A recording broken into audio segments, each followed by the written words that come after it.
Good day and good evening, and welcome to Extreme Mount Farm with me, Chaiji, but you can just call me Kai. Tonight, more Barbariccia.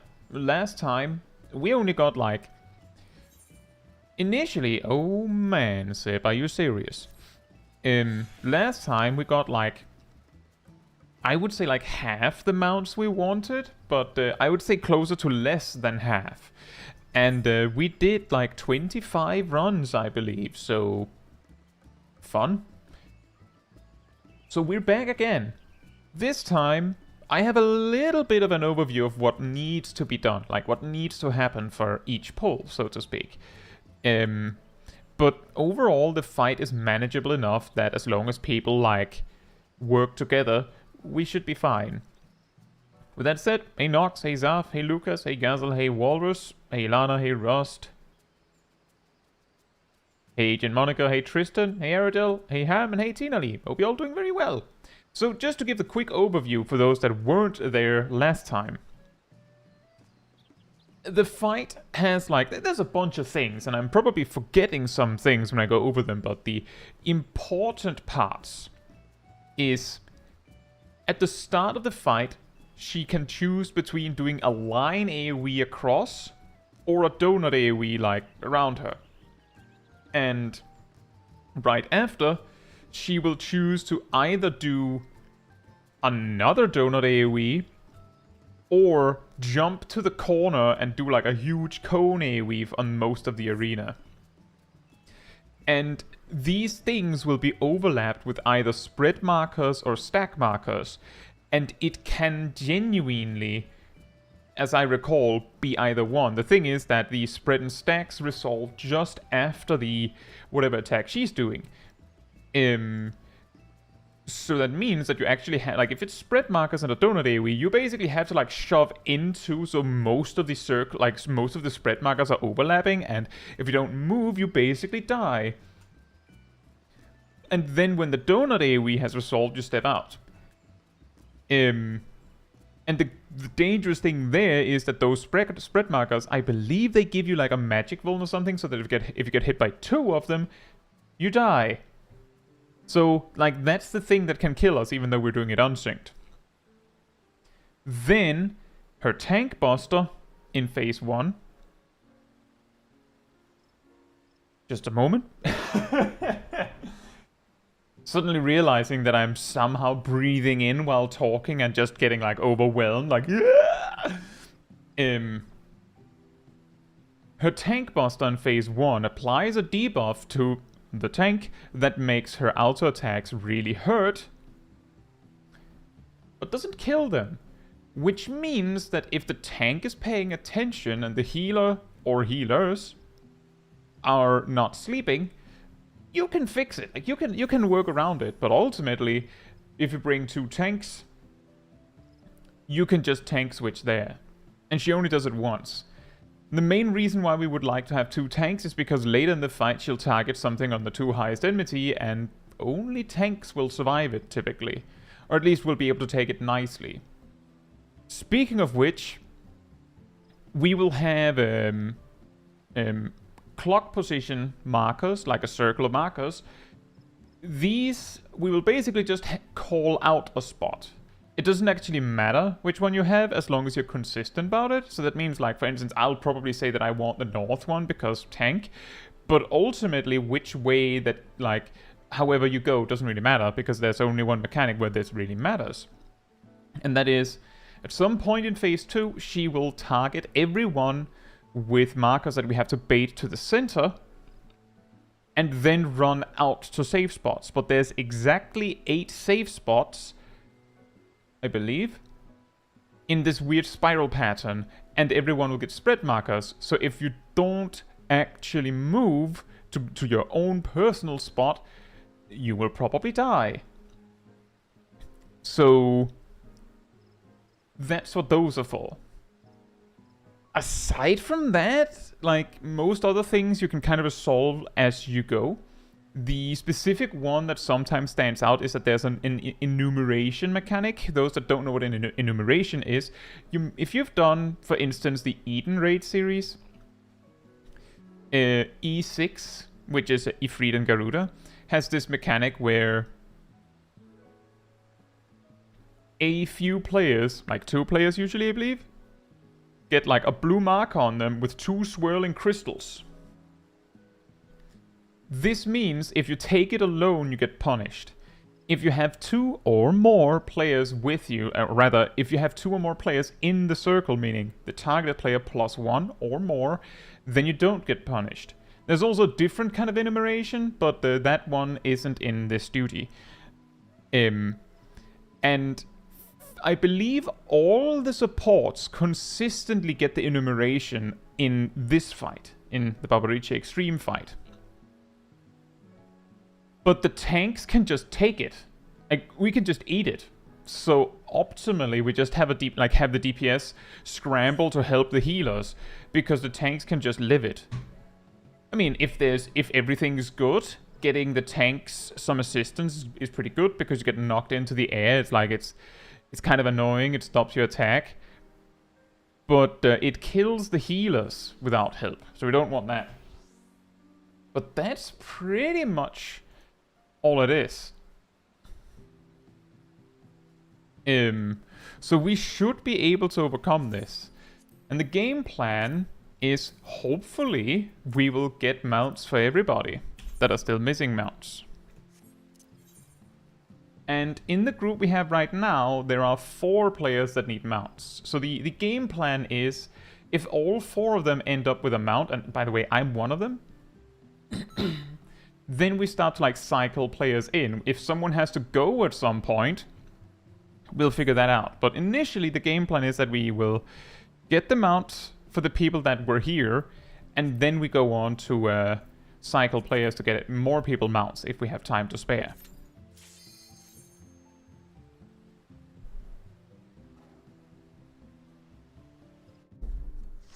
Hey Caetsu Dragoon, hope you're doing well.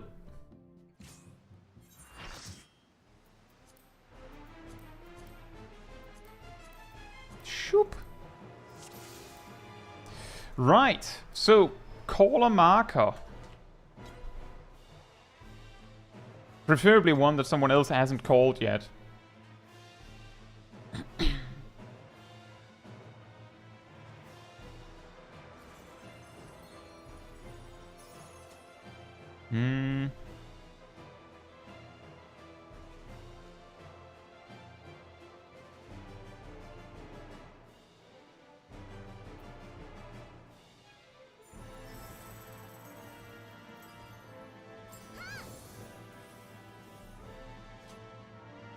Hopefully she'll actually drop the mounts. Yeah, that would be nice. Last time she dropped like 4 or 5 in total. So everyone called a marker. Let me just do like this real quick. Everyone can see the chat. So now you can all see who got what marker if you're interested as well.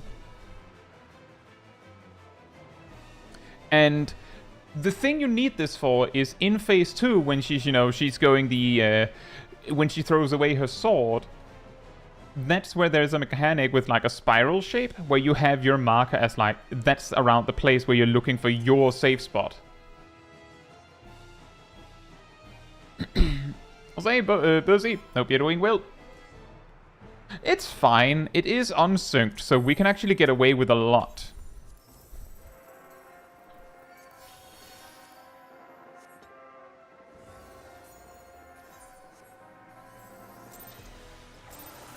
Oh.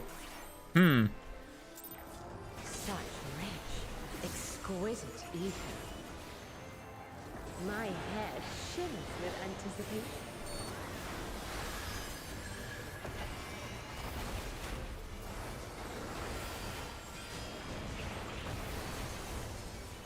And let's see if I remember the tells then.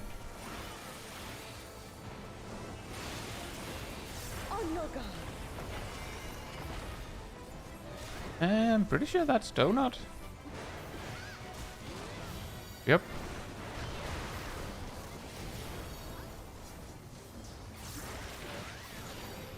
That's cone.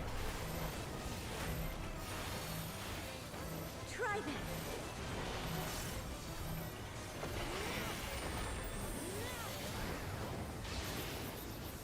Thank you, Busy. And that's a line.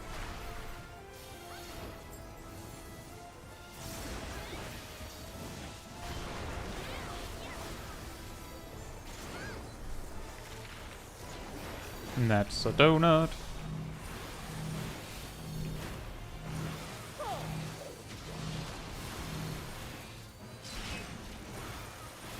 Oh boy.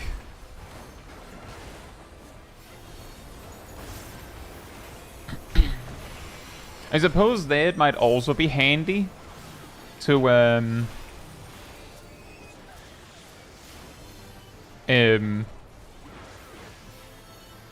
towards your marker or something. I don't know. Not that that's necessarily consistent. Oh yeah, I forgot about this one.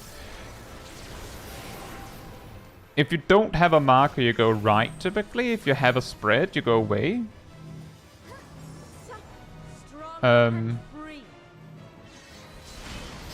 Yeah, I'll probably explain that next time, because I forgot. I'm sorry, Gazel. So usually the strategy we went with is if you get the enumeration marker there, which is the blue one, you go left. If you don't have anything, you go right, which means you will meet the one with the enumeration marker. If you have the spread marker, you just go away. But there's one more thing to it, because right after she resolves that mechanic, she'll shoot a cone AoE on everyone, and if they overlap with anyone, you typically die. So you have to make sure you're not overlapping with anyone, so after your enumeration is resolved, you have to step away. And also be careful you don't overlap with the guy with the spread marker. Wild. I'll slaughter you all.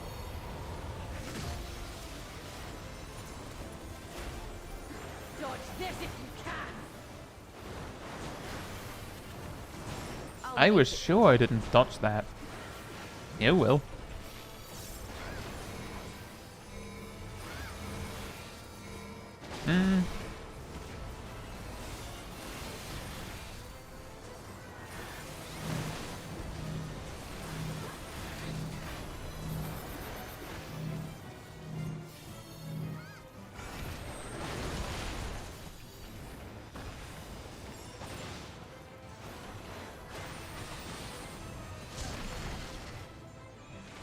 That was the enumeration you have to help the healers with. That's why I was running away from you, Lana. I wanted you to help Zaf, not me.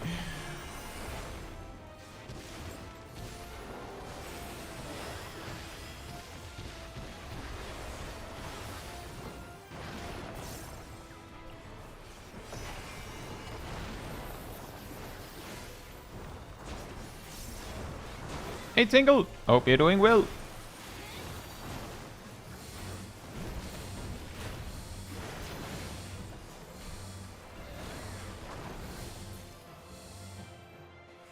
Chaja. No mount.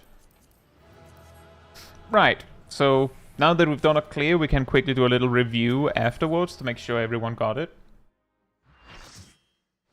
Doesn't she remind you of Attack on Titans? I guess a little bit from what I've seen. I haven't really watched Attack on Titan. But yeah, I could see it. So let's take a quick review just so that everyone's on the same page. So, first, just thinking about the mechanics that were a little problematic. When she puts us in the 4 circles, pairwise, one player gets the blue enumeration mark. I have actually, let me just try that again. Those circles are way too far away.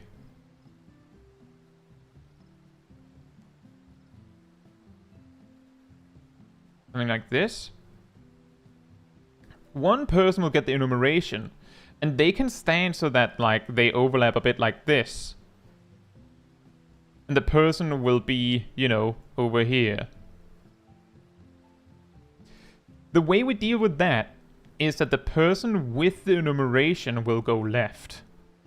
So this means go left. Nothing means go right. And if you have the huge spread marker, then it just means get away. Just get away. Like, for instance, if you have this, then you just have like the spread marker down here or something. Probably something like over here, because she will shoot cones out in the middle. So you kind of have to get out of the way. But you also have to make sure you don't hurt anyone else.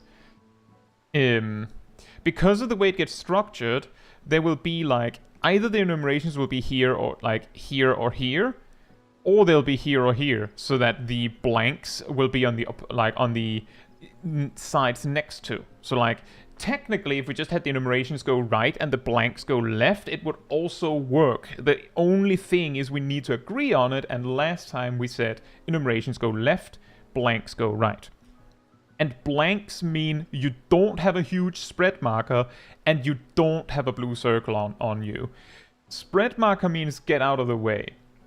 Like, as in just get out of the way. Thank you.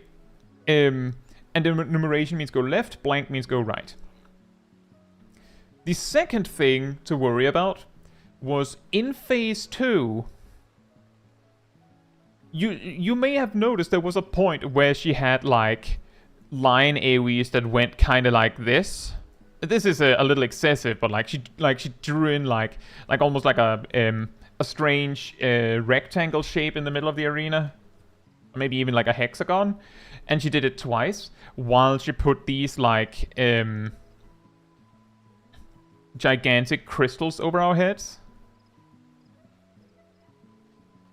Those need to be baited to the center of the arena, like right under the boss. The moment that the huge circle AoEs that they bait appear, that's when you need your clock position.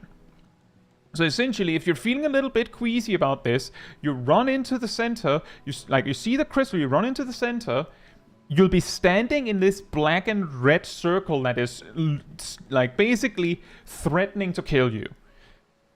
But it will not resolve too fast. Deep breath. Trust me that it'll be fine. The moment your circle AoE from this crystal appears, which will just be a regular orange one, you'll see many of them all at once, you run to your marker. Like, you can just stand in the middle, turn yourself to face your marker, and then just, get ready to run. And then you just run on time. That's it. Like, right after that, all the supports will get enumeration markers, the blue things. The tanks can just survive it. Like, they can straight up just tank it, no problem. So, as a DPS, the best you can do is try to stand with a healer, because the healers will die if you don't help them. Tanks don't need help.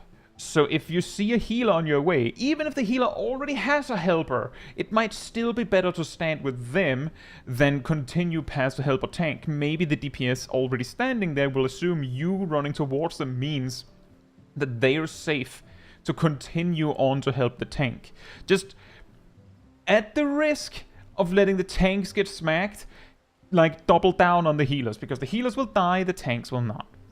That's pretty much it.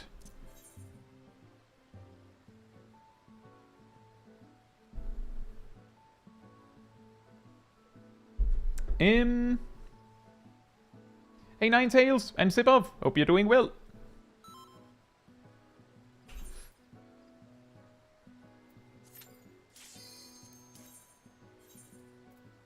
And now we just try again. As you saw, like, despite me going over all that, we somehow kind of winged it pretty decently.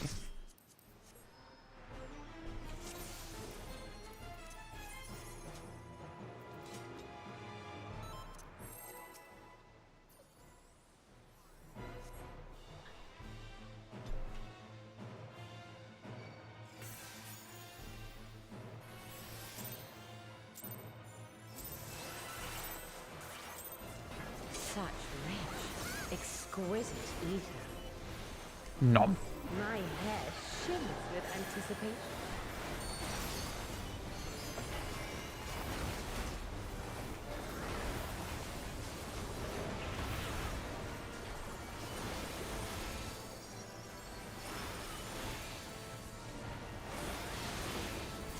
On your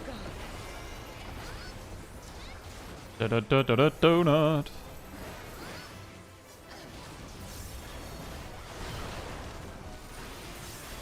Hey, Kireen. Hope you're doing well.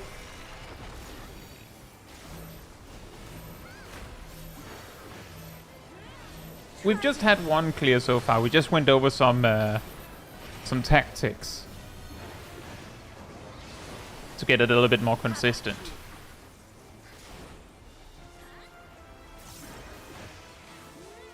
But we did not get a mount on that first clear.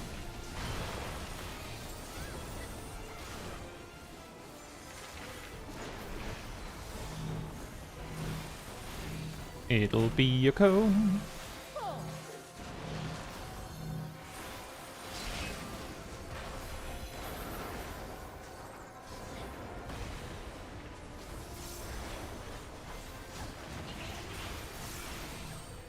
Hey, tell them up. Hope you're doing well.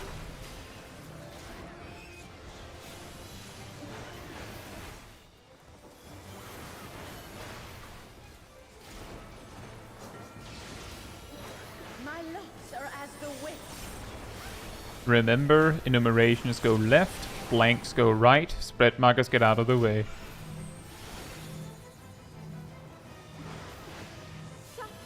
Strong and free.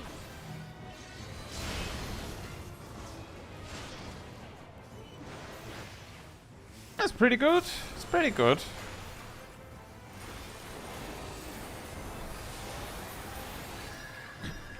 Is the mount drop more likely with sync than unsync? Nope. It does not care.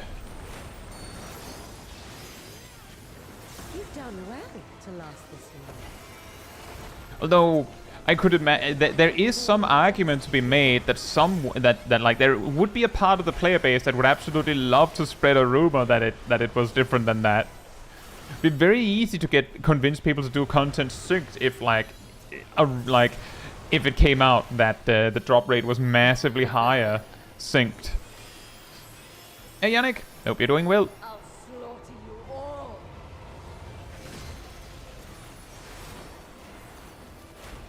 Dodge this if you can. Okay. I'll make it quick. Okay.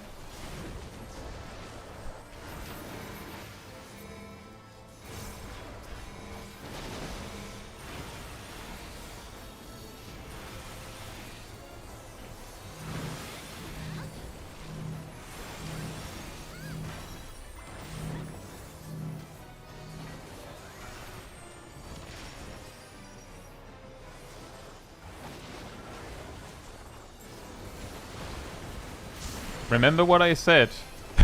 Help the healers. Help the healers. Help the healers. Help the healers. Don't even second guess it. Help the healers. Only the healers when those enumerations appear.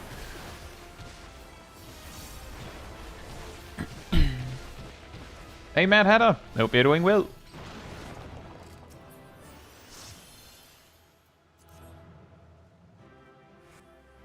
Blue Mage spell learning rate is affected by syncing though. Yes, that's true. If you do a duty synced, then, as I recall, the Blue Mage spell learning rate is guaranteed, whereas if you do it unsynced, then it is, it's a chance. And let's just say, they might have changed the chance, like the learn rate, but I specifically remember that it took me over 50 runs of Ifrit unsynced to get Eruption. So I recommend doing it synced if you can.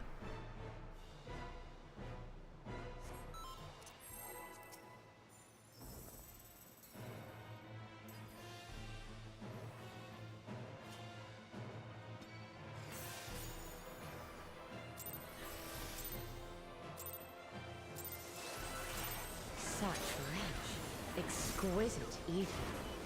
Hey Evie, hope you're doing well. Hair shimmers with anticipation. That's true, Evie. That is indeed true. Back when I did it, a basic instinct didn't exist. And it wasn't known at the time, if I recall correctly, that normal was good enough. But yeah, indeed.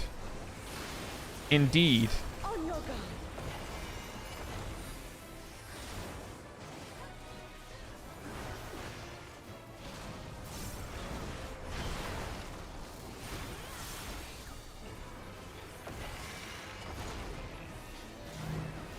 Oh boy.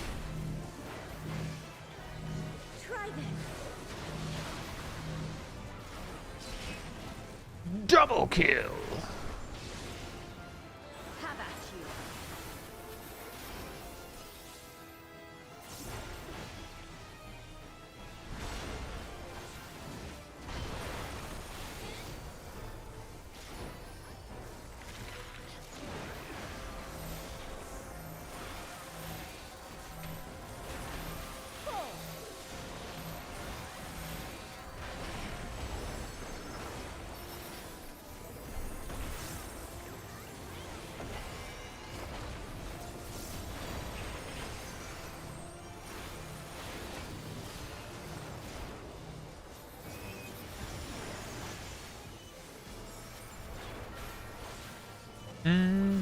Also, I hope you're doing well, Evie. Can't remember if I already said that. My Hey, legs Zeke. are Hope you're doing well.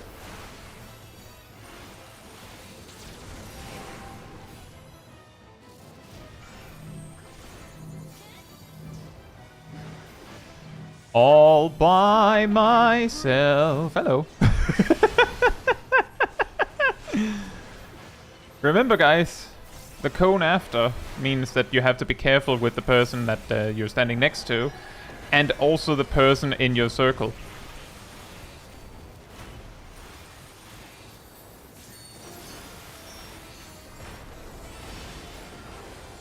You've done well to last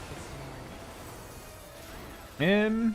But the battle are the enums only on either supports or DPS? I'm not sure for the one in the circle here, but later in the fight the enums are always on the supports.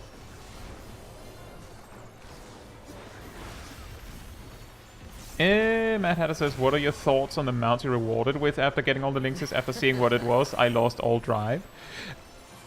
I think it's fun to farm the mounts. I think it looks silly. But that, like, genuinely for me, it's just, it's fun to farm some mounts.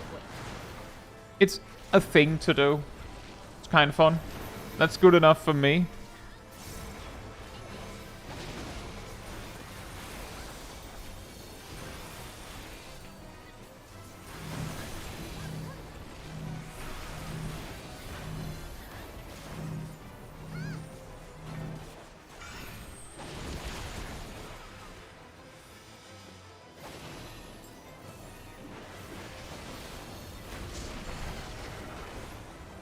Feel my fury. Know your place.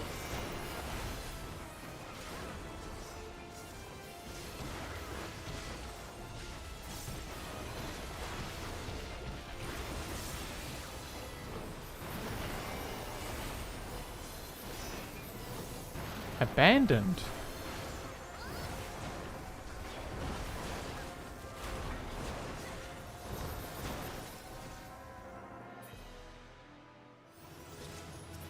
Nope.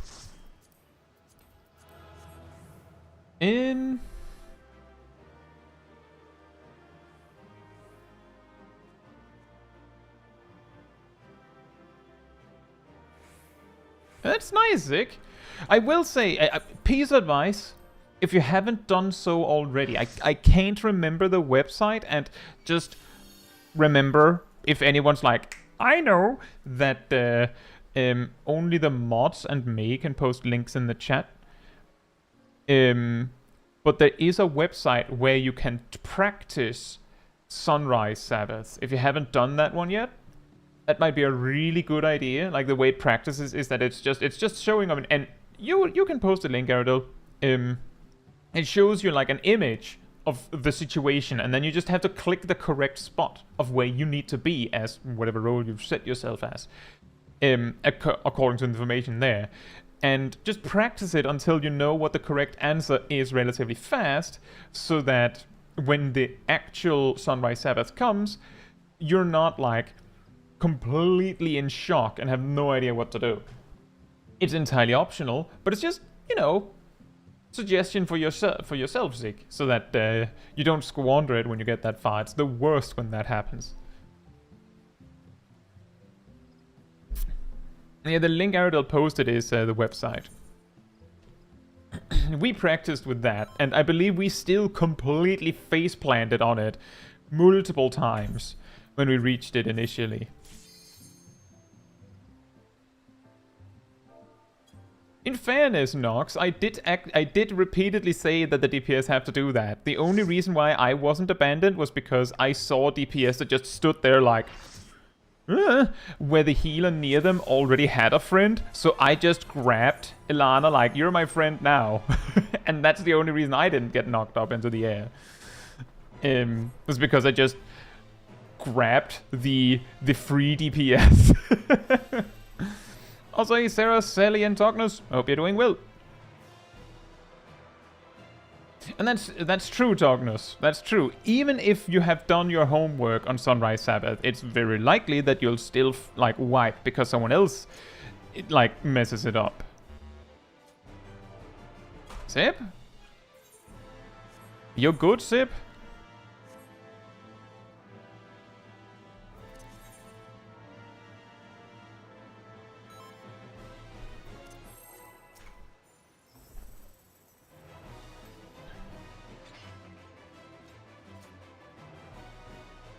It is exactly because Sunrise Sabbath is the kind of mechanic where there's quite a lot to process that it might just be a lot easier to handle it if you have like just a vague idea of what you need to process when you actually see it. And it's so far into the fight that it'll just suck if you fail it because you didn't know what to do with the information fast enough.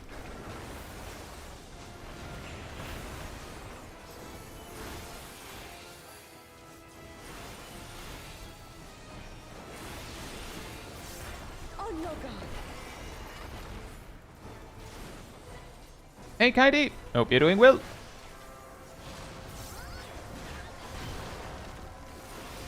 In fairness, this is of course unsynced, so if you did it synced yesterday, I could imagine like either on normal or extreme, it'll be different, obviously.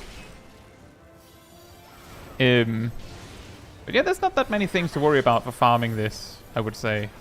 We went over the tactics a little bit ago.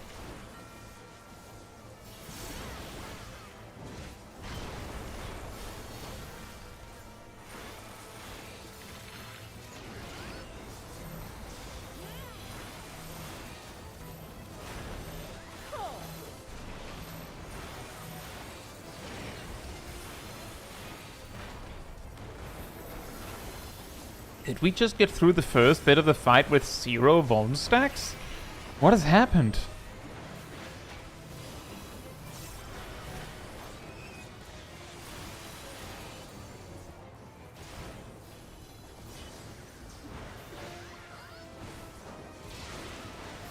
My legs are as the wind.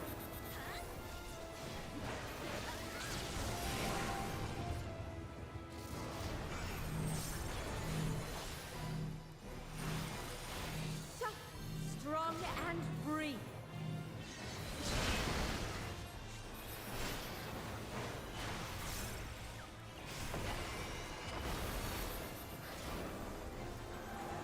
I've jinxed it. Well, let's see. So far, still 0.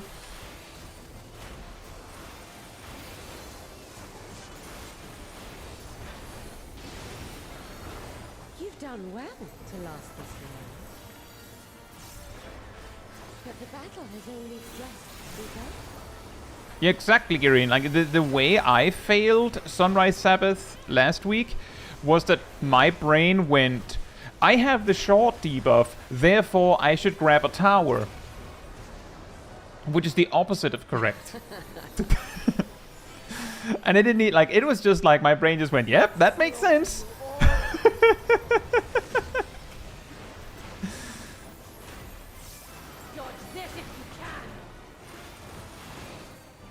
Exactly, Cat. Someone has messed this one up. Something is incorrect here. It's you. Oh, right you are.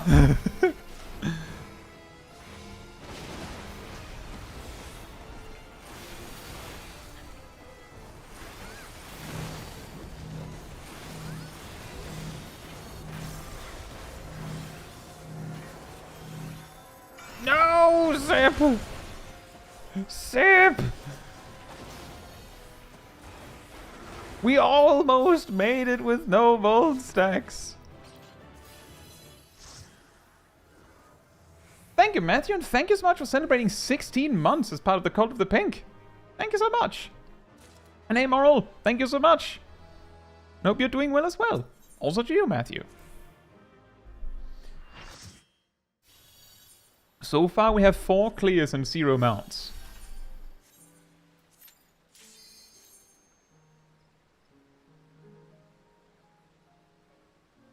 Bobby, can you be less stingy?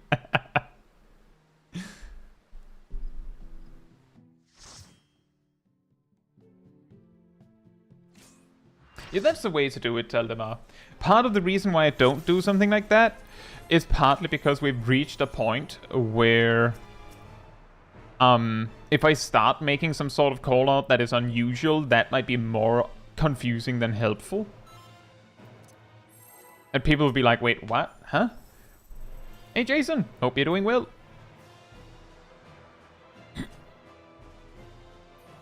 A 0 Volns equal mount guaranteed. That would be incredible. Imagine if they did that. Ah, yeah, you get the mount drops if you do the fight perfectly. My head shimmers with anticipation. Suddenly, players will be much less likely to greed on mechanics, eh?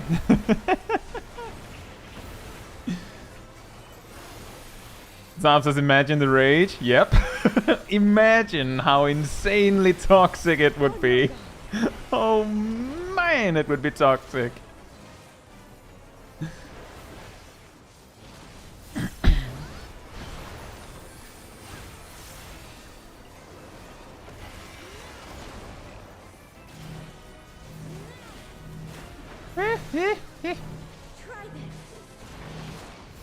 I'm just gonna stay out here.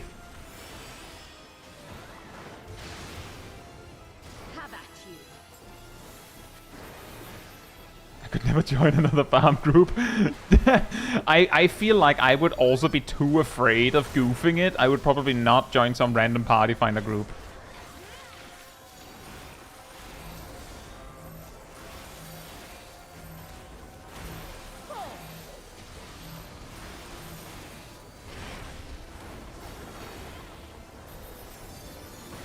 Oh, that's really awkward, Jason. Just getting mass disconnects right when you're in the middle of like some sort of grand finale in the story.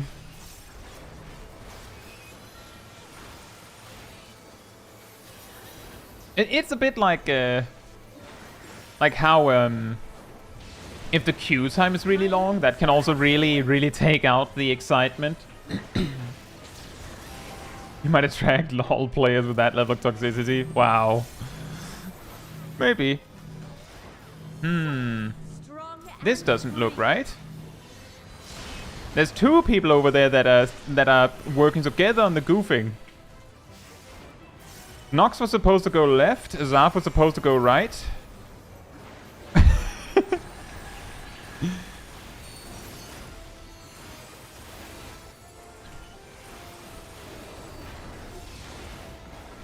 You've done well to last this long. But the battle has only just... Also, hey Emily, hope you're doing well. Cat says, here comes the hard part is enough for me to extra log in. That's the spirit. I'm not even sure if there's any point in me saying that, even though it's like, it's not even a call out, right? It's just, by the way, it's Sunrise Sabbath. I'll slaughter you all.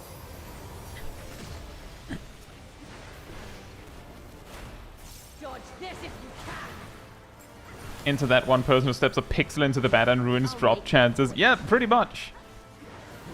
Imagine how often people will just like just rage because someone messes up a mechanic actually by accident if it worked like that.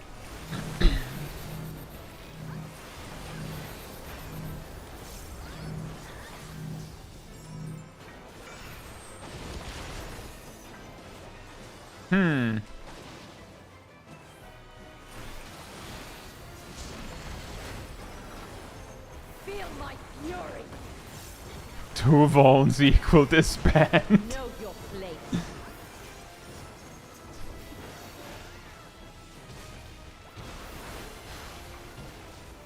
Man, it would be crazy.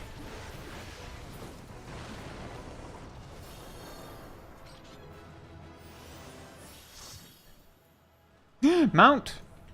Mount, mount, mount. You know what? I'm gonna pass for now.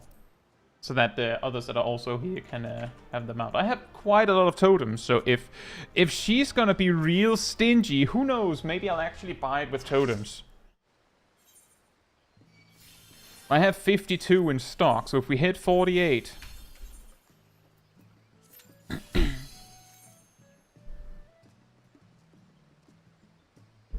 Ardell says, for some reason I still find Witch Hunt more intimidating. Well, it's a little bit like how, like, sometimes we have this, like, almost like our nemesis in a specific fight. Like, how we see Giraheen has problems with a specific laser blast on Byakko. It doesn't look that hard, but sometimes it just doesn't work, right? It just... like, something happened and you just can't get it quite right. In the same way that I also know that Aradel is very scared of Witch Hunt, which is totally understandable. Some of you might have noticed that I take a small baby step further away in certain configurations of Witch Hunt to give Aradel slightly more space to work with and things like that. It's minor things. I don't even know if it helps. I don't think it does. But, like, those kind of things where, like, you help each other, right? If you recognize someone's having a little bit of trouble, see if you can do something. Don't be too hard on them. They're trying their best, right?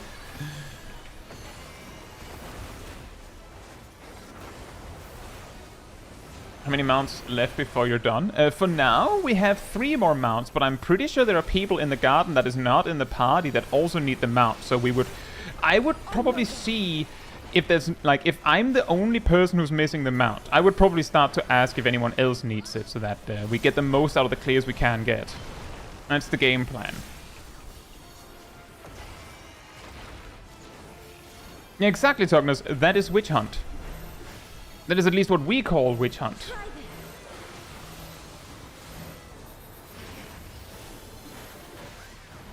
Oh, before Bahamut? Well, let's see. This is the 4th one. I don't have any of the ones after that. So, this 1 and 3 more? That's the game plan, Lucas. That's exactly why I passed.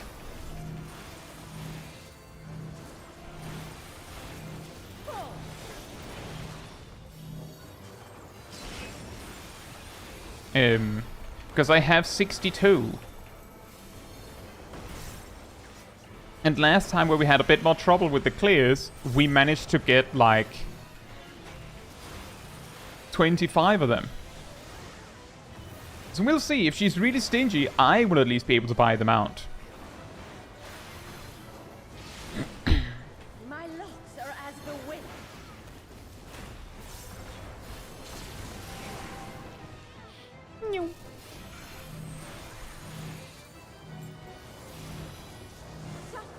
Strong and free.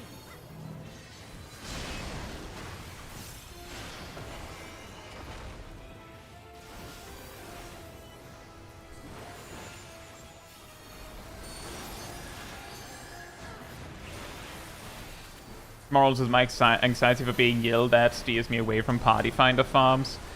That's understandable. You've done well.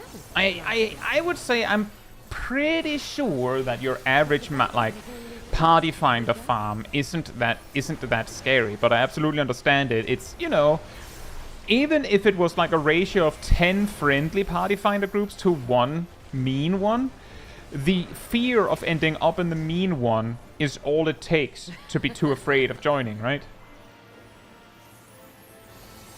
I'll slaughter you all. I'm not sure, Tognus. I think both of them are called Witch Hunt because the action she uses for both actions is called something to the effect of Witch Hunt, if I remember correctly.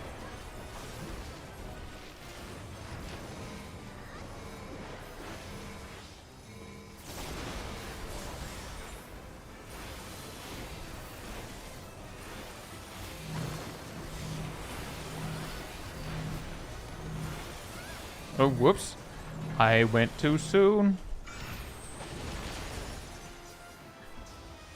And that's not good. Zarf will die. Feel my fury. Yeah, what happened there, I think, was because we had a dead DPS, suddenly it didn't work out to have too many people. Hey Timothy, hope you're doing well. It is quite chaotic of a fight. That's pretty fun.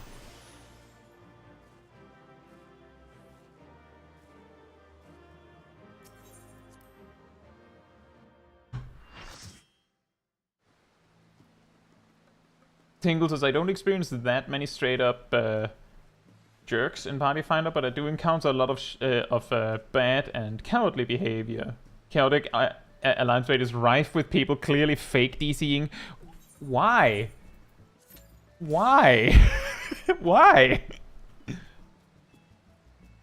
I'm guessing it's because they're afraid of getting blacklisted, but let's just say that if... Let's say I was the organizer of a chaotic alliance raid.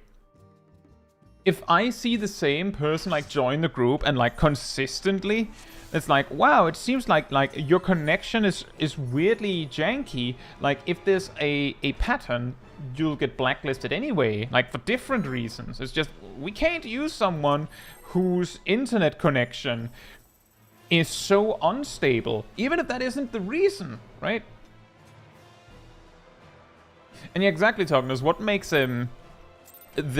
generally the witch hunt sequence of mechanics, like the whole start, so much less threatening to a lot of people, I think, is simply because it's like, it's right at the start of the fight. When we started progging on M4S, I think we spent at least a whole raid night, or at least like a whole like lockout of 2 hours, just trying to figure out how to do, like, dealing with learning that mechanic, like that set of mechanics. Imagine if that was Sunrise Sabbath, right? Like, just imagine that. So it makes sense a way more complicated mechanic is earlier in the fight. Hey Bookworm, hope you're doing well.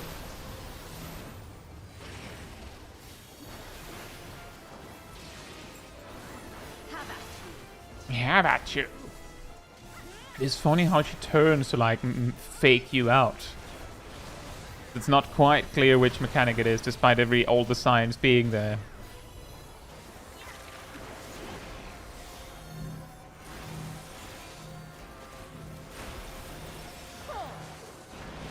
Fall.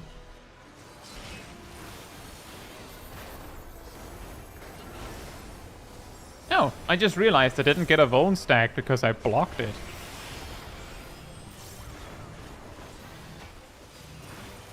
The power of barriers.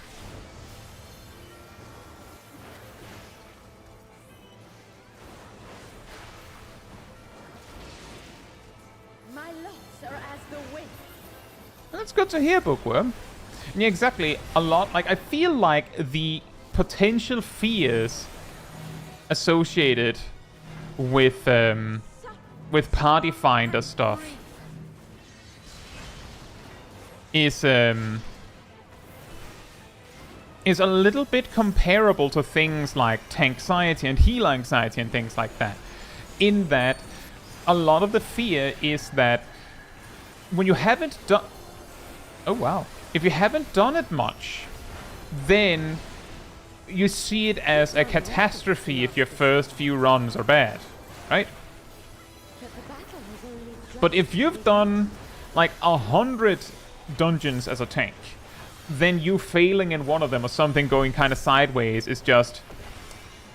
It's just Tuesday, right?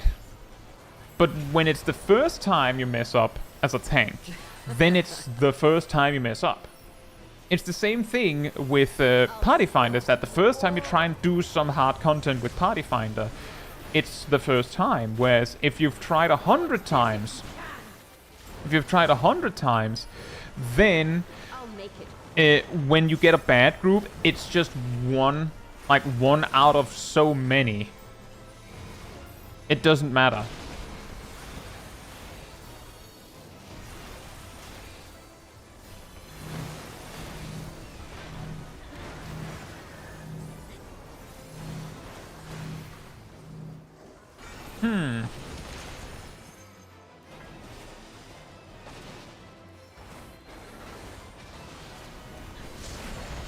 Whee! Splat. I didn't even use any defensives.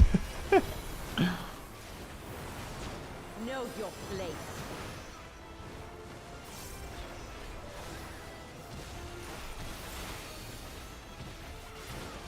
No worries, Guzzle. I was mostly wondering what happened to you. Nope. Hi, Hiram. Hope you're doing well.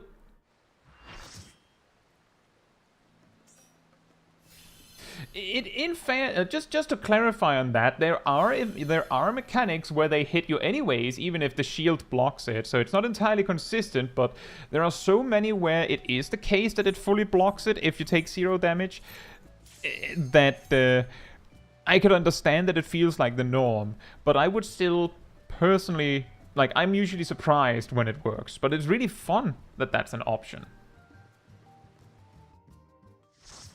Timothy says, I learned the game on tank and I'll always remember my first major mess up, but I know I mess up all the time and I don't really remember them anymore after learning from them. Yeah, exactly. And also, more importantly, most of the time, while you remember that first mess up, it's very likely that the other people involved don't. And if they do, like if the mess up is so catastrophic that they do remember, they probably don't remember that it's you. They don't care. Like, it's not important enough. Such rich, exquisite ether. My head shimmers with anticipation. And yeah, that's true. In in Delubrum Reginae normal, the final boss has a tank buster that applies doom to the tank or whoever takes it. When I was farming Delubrum Reginae like a crazy person to get all the relics back in Shadowbringers, I basically, like, I ended up tanking so often because no one else wanted to. And I just brought the item to cleanse debuffs because it was so frequent that healers just couldn't be bothered to sacrifice that one GZD to help me. If I were to end up with the debuff, like with the doom. So I would just bring the cleanses in case no one wanted to help me. And it was very frequent. And you might say, well, just block it. I was playing warrior. I didn't have a barrier. Like, Shake It Off has a cooldown. I'm pretty sure it wouldn't have been enough anyway. At least not consistently. So I might as well not assume that it'll work.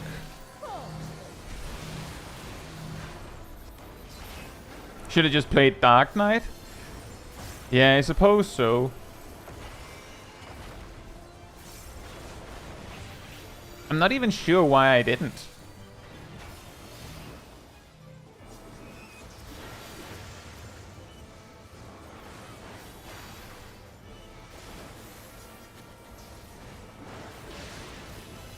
My looks are as the wind. Literally trolling as a mage, my head, yeah.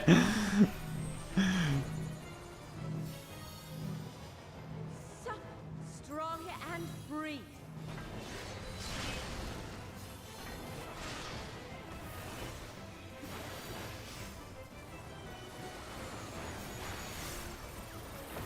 Ah, yeah, there you go, Hammer. I can see that how that would be a problem. Like, it has to be pretty exact, otherwise it won't kind of doesn't work. You've done well to last this long. But the battle has only just begun.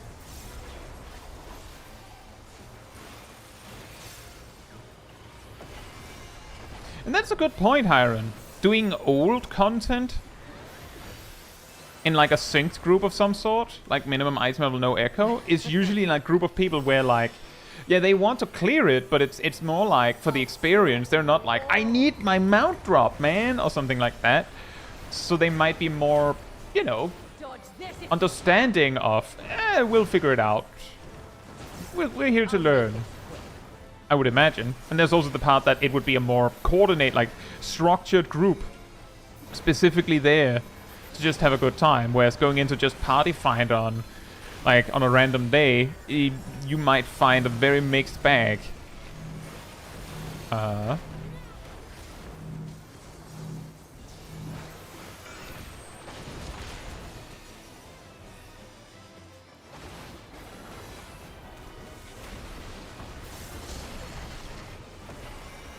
Feel my fury. A fury. Nope. I had that one in my inventory, right? I think. Yep.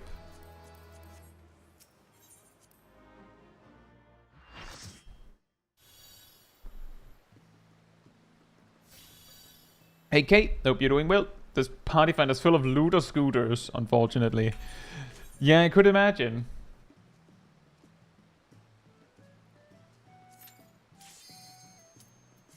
I could imagine.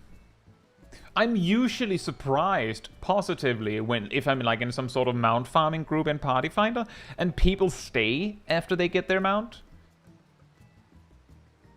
Because the thing is, if you leave after getting your mount, then most people will just be like, alright, okay, a little bit of a jerk move, but fair enough, I guess. Like, maybe you had to go, right? Maybe something actually did come up. And if you stay, you're a nice guy. Like, it's a little bit comparable to, like, the shopping cart thing.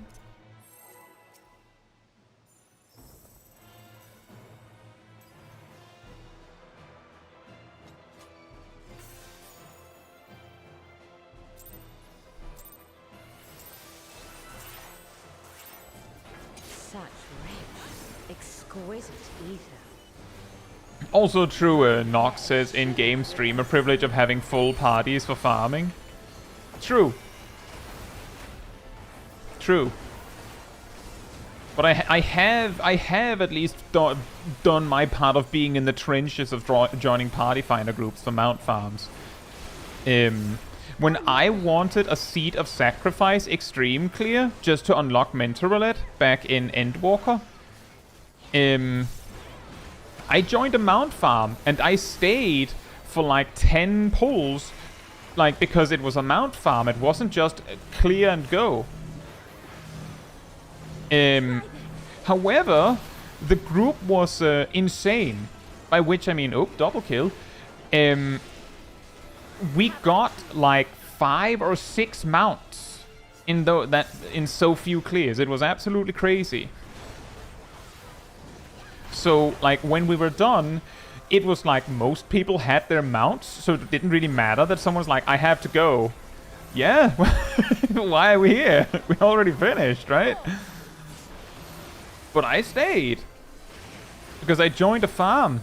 So we're farming.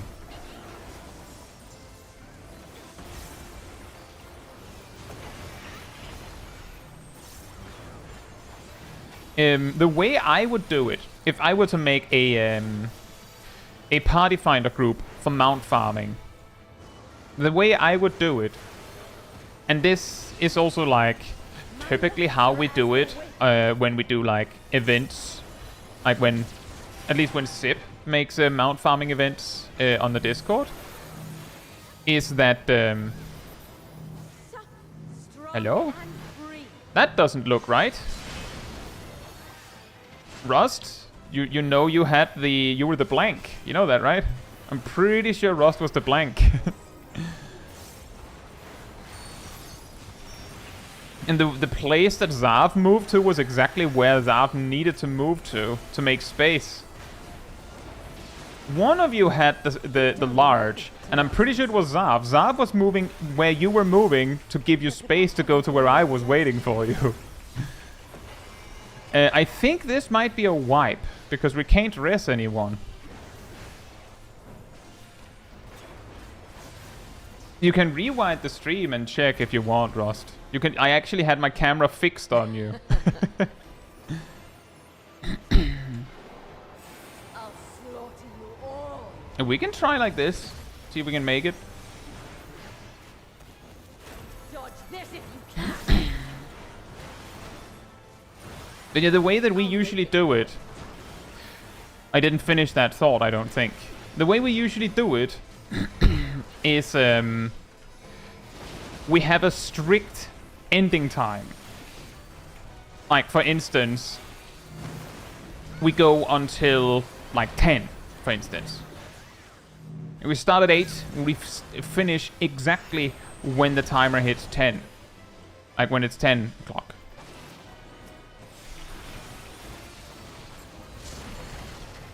I was really hoping. Feel my fury.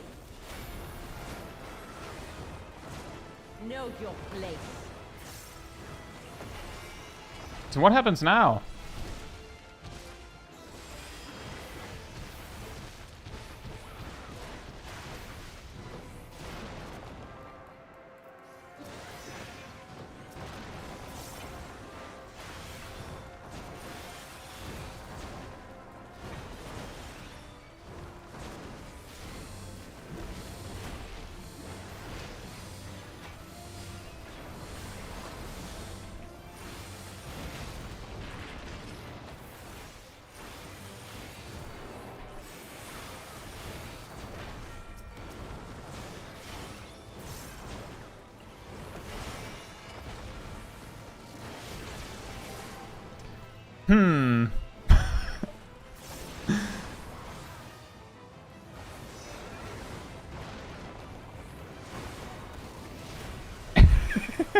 This is really, really silly.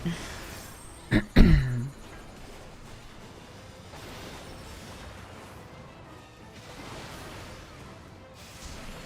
underestimate me.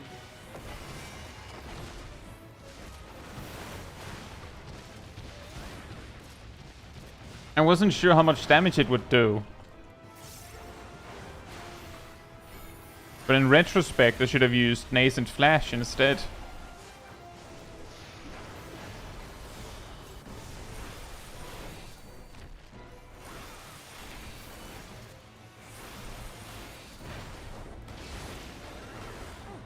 A fair wind blows.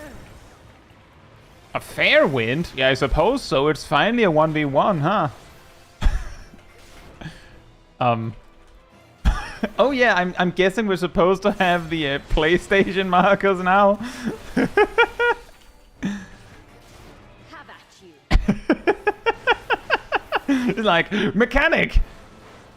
Nothing happened.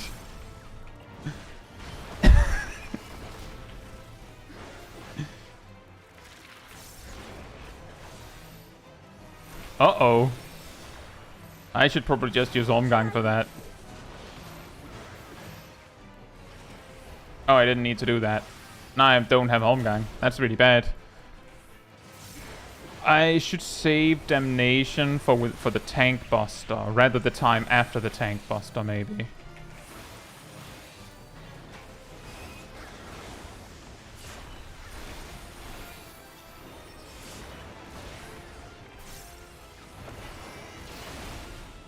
You feel it too, do you not?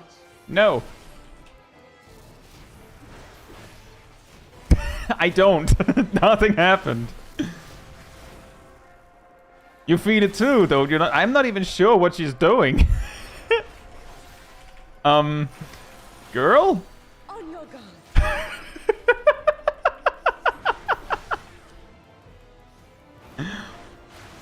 It's just like party mechanic. No one here. It's just a good old case of the but nobody came.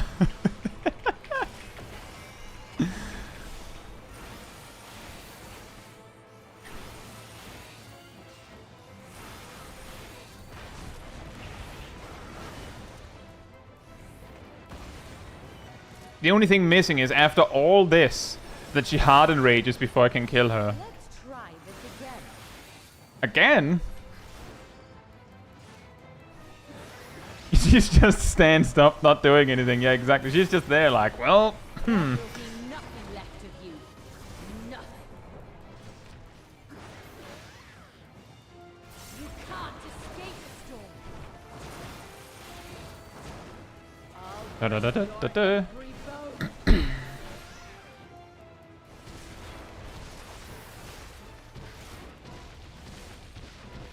Doink, doink. Ta-da! She's auto farming. Not even a mount to show for it.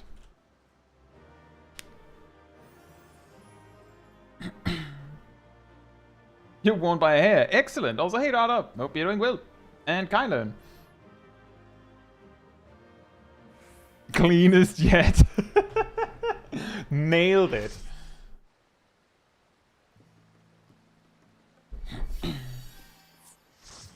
Right, Gazel said that they had to go.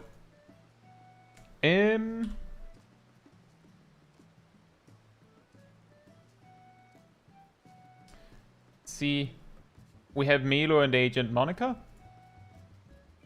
I see Agent Monica is here. Do you want to join in?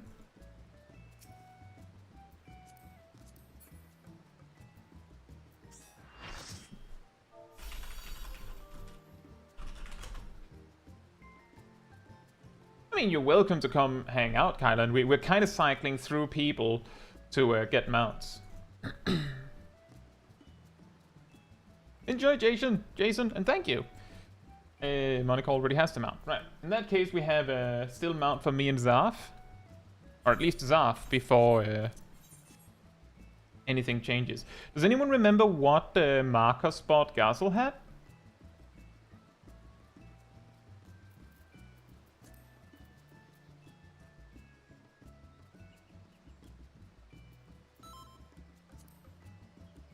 Four. So if you take 4, Agent Monica, then we just continue. Thank you, Gazel. But yeah, the game plan is we try to get mounts for everyone if we can. And when we get the next mount, we'll probably start to cycle. I'm guessing Milo doesn't have it.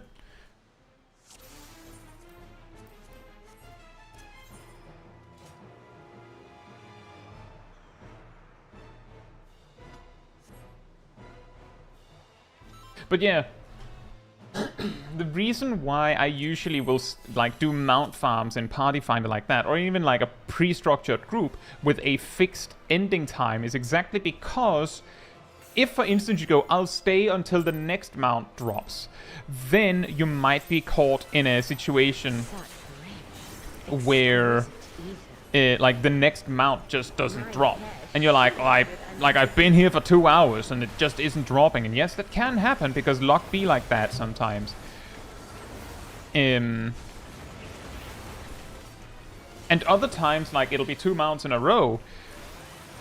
But if you set a strict time, then if a mount happens to drop on the last run of your evening, then you have a reasonable time to step out.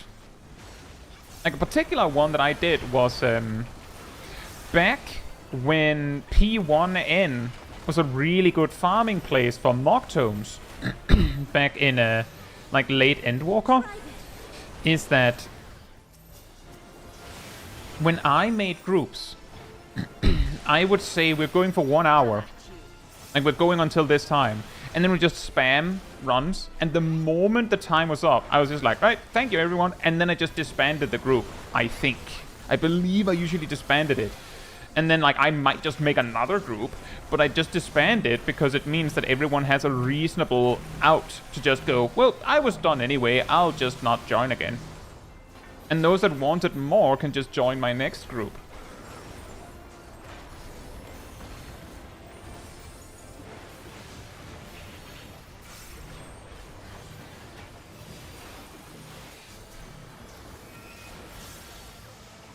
No worries, Kylan.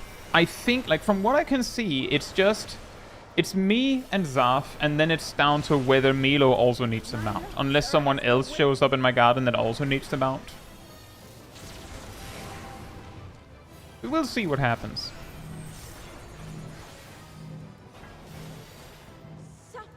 Strong and free.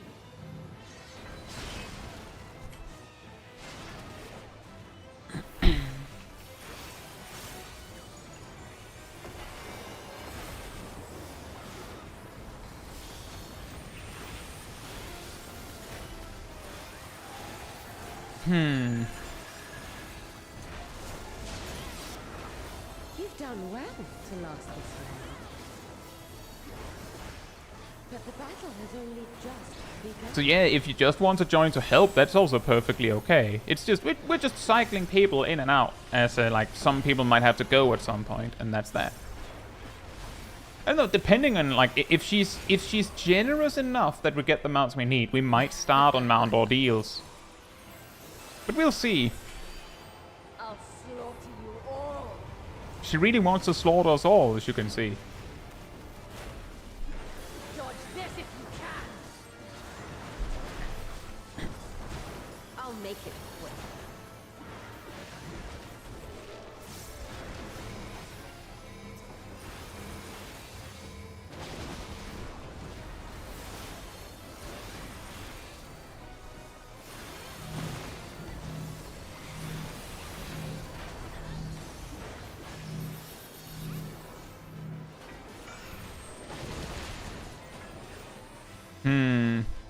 That was a bit unlucky. Your spot was completely gunked up there, Monica. Hey, Persis! Hope you're doing well. Know your place. It's going decently well. We haven't gotten very many mounts, though. You think we've seen one drop so far?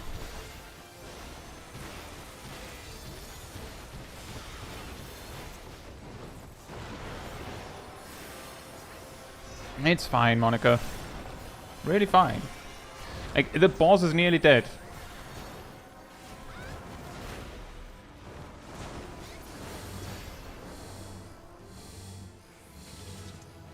Whoop. Nope.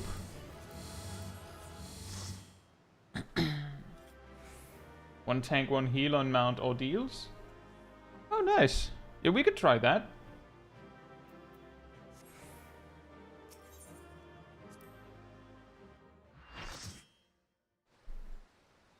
We've gotten one mount in 10 runs.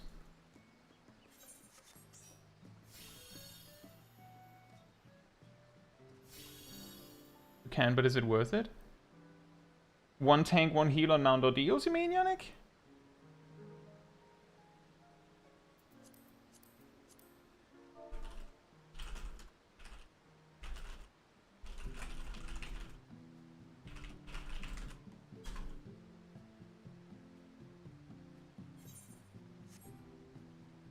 Did we get Enums on adjacent spots? Rust? I'm pretty sure if we just return to the paint image, I'm pretty sure that you had Enums. Oops.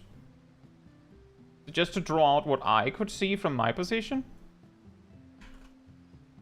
I was down here, you were up here, then there's a spot here and a spot here.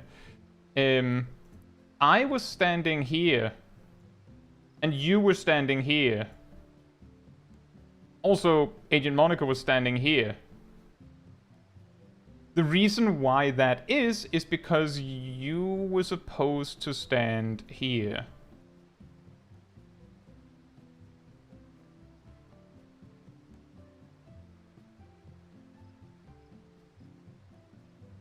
Remember, left, left, left. Your left. Look at boss left. When you get the marker, or the enumerations. I'm pretty sure that's what I saw.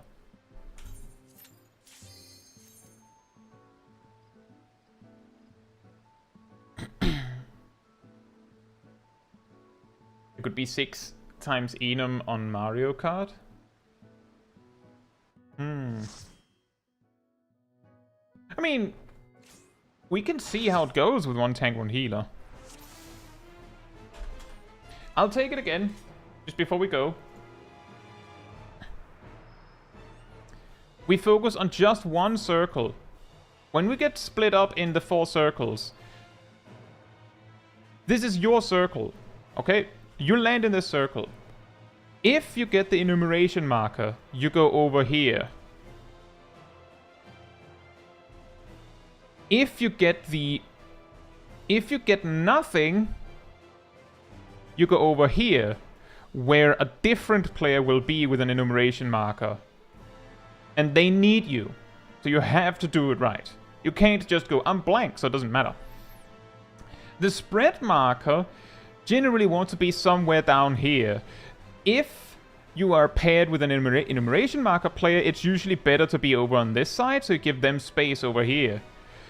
If you're paired with a blank, it's better if you go over on this side, so you give them space over there. So if you have enumeration or blank, if your spread marker partner seems to be going in a specific direction and it seems to be getting in your way, there is a possibility that it's either you or them that doesn't realize what they have. Because they should be going right if you're going left with enum, and they should be going left when you're going right with blank.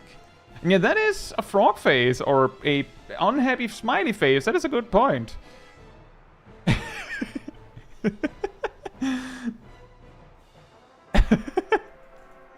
My artistic ability knows no bounds.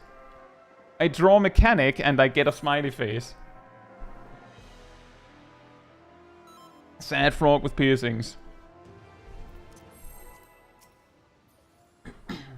Hey Will, hope you're doing well. It's my face when I'm 140 pulls in extreme and I have yet to win the mount. Yeah, that sounds about right.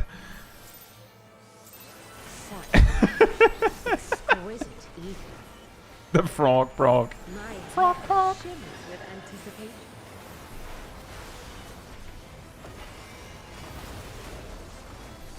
But yeah, if bringing 60 PS is relatively safe in mount ordeals, we might just try that. On your guard.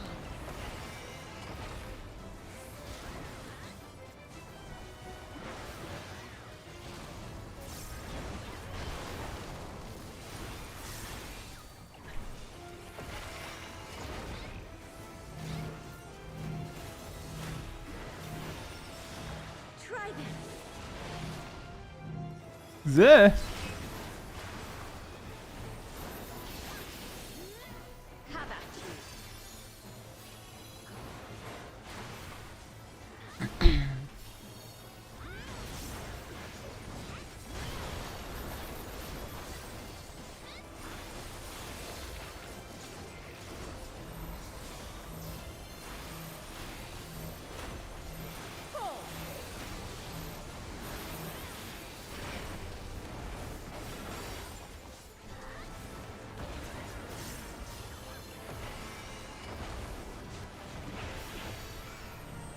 Hey Perrin, hope you're doing well.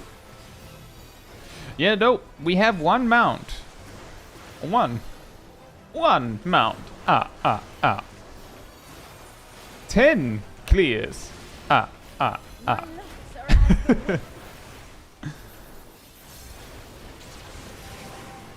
That's good information, Peasers.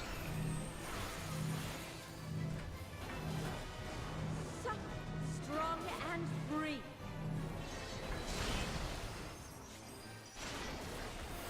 Nice.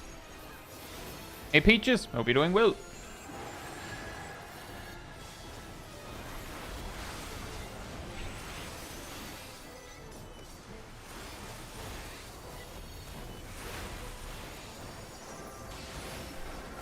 You've done well to last this long. And yeah, that's one that I find weird as well, Tink. Like, I'm not quite, I don't quite understand why they make it so that you have to wait so long before you can buy the mount with totems. Like, I really don't get it. Like, that is one where I can't see any benefit. I'll slaughter you all.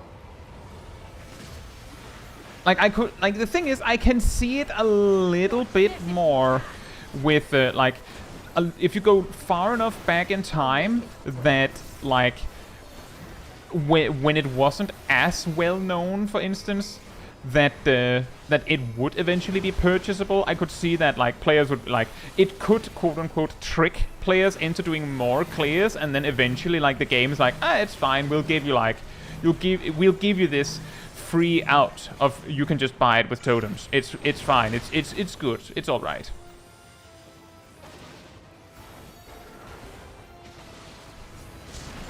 The tunnel vision is real and Know your place. Nope. Because back then, people didn't just know. Nowadays, it's like everyone knows that after a certain amount of time, you will be able to buy it with Totem. So people will do 99 clears. Done. Some players will go the extra mile to be sure that that they get the mount. Sally says the sudden fish drawing in the fix certain actions video got a laugh out of me on that note. I'm glad. It was actually a reference to the fact that I did the exact same thing on stream when we discussed the same thing. That exact topic of fixing free cure. So I thought it was really funny to do it again.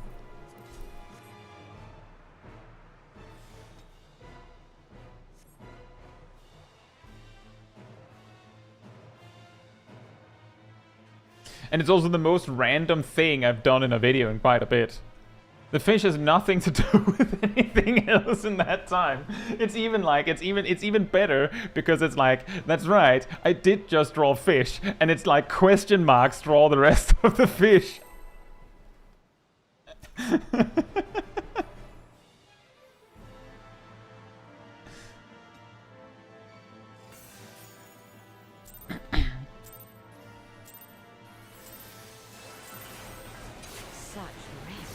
Exquisite ether.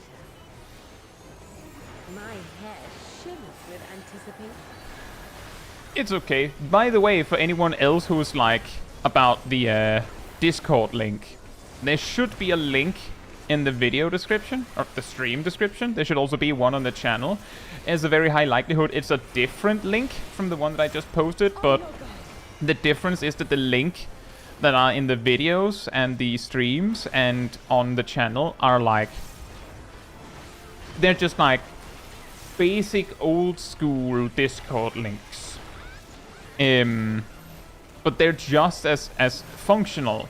It's just that because we have so many supporters on the Discord server with boosts, we actually get to have a custom link. And because that one might not stick around forever, I usually only use that one for like linking something while we're actively doing a thing.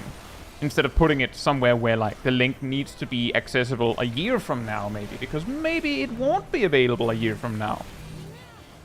So if you figure out that like later tonight that you're like, actually I also want to be on the Discord server. There's one on the YouTube channel. Like you just click on the more info thing right on the channel. There's a link there. You find any video on the channel. And there should be a link in the description.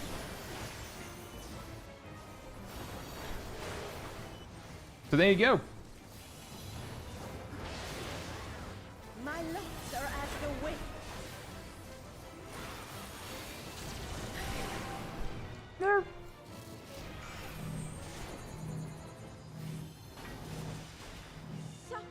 Strong and free.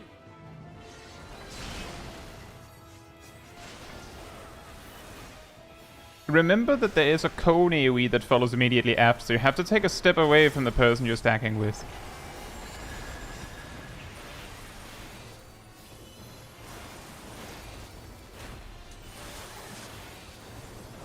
Yeah, exactly, Sally. Like, if suddenly we didn't have the custom link, I'd have to go back to all the videos and change it. But the battle has only just begun.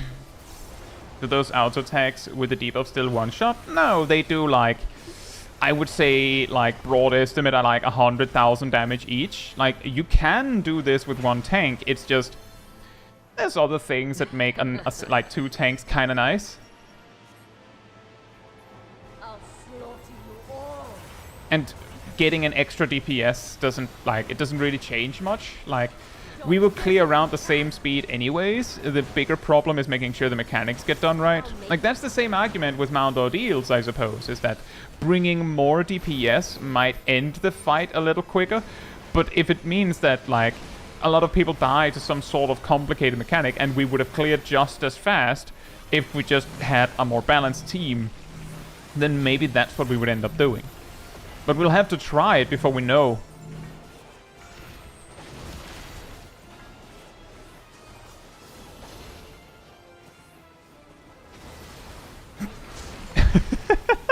Poor Nox.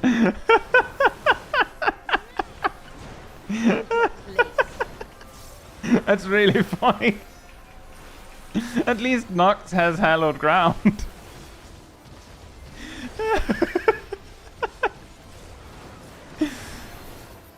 Each healer has a partner. Like the ranged and the mage partnering up. The paladin over in the other end of the arena has no one. And the warrior on this side has 2 melee DPS helping.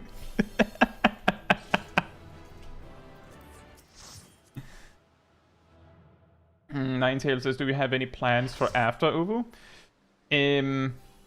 Our plan is if we get the clear, we're not sure what we will do, but if we don't have it by the next raid tier, we will probably hop over to doing the next raid tier instead.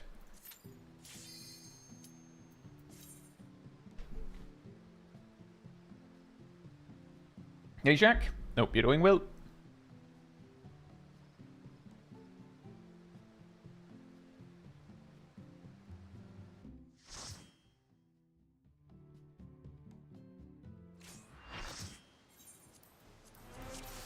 Any mounts? 1. 1 mount. 12 clears.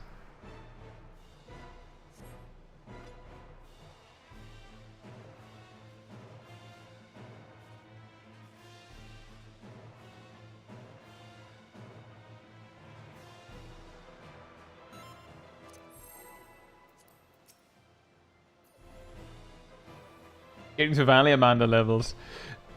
I suppose. Well, if we reach 24 clears, I'll just buy the mount. Like, there's at least that. And with our current pace, we should get that many clears at the very least. My hair shimmers with anticipation.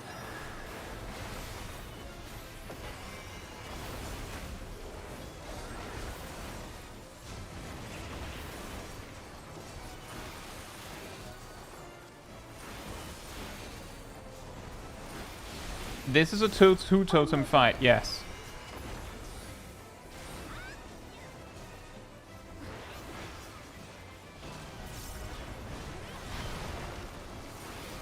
Two totem fight. Boink.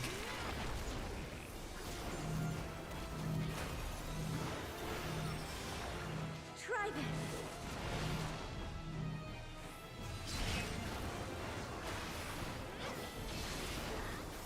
Have at you. I'm pretty sure even Endsinger gives 2.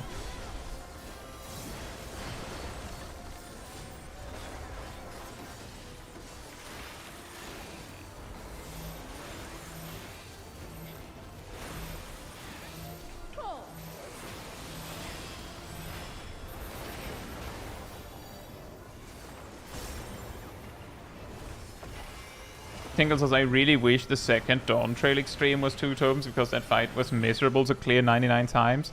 Was it that bad? I did it 99 times. It's quite chaotic.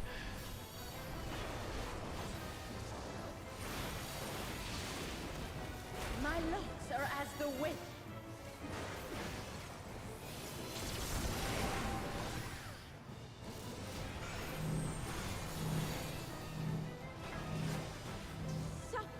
Strong and free.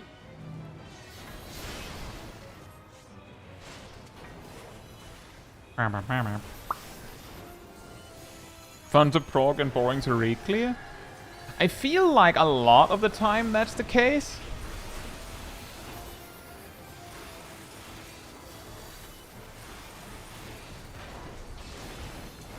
That's actually something we've talked about a few times on stream recently, that a lot of people enjoy the prog part, and re-clearing or farming is a lot less entertaining, which also means that for some players it's a lot better to do prog blind if they can, because that's basically it extends the amount of time you spent progging by making it harder.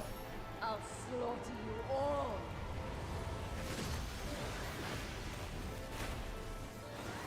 Dodge this if you can. I'll make it quick. It's a little bit the same of like it's the same idea as I mean, the end game of an MMO can sometimes be a lot more entertaining than the leveling journey, but I do feel like a lot of the time the leveling journey is a lot more special. Because you're doing something, you know, new every day.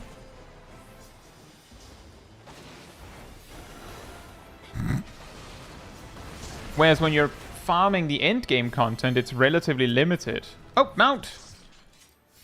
Zaf, I am assuming that you're kneading on it. Is that right?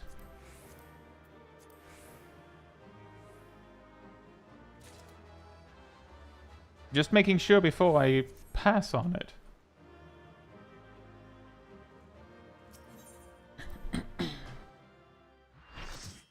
Doot, doot. Right. Checking in my garden.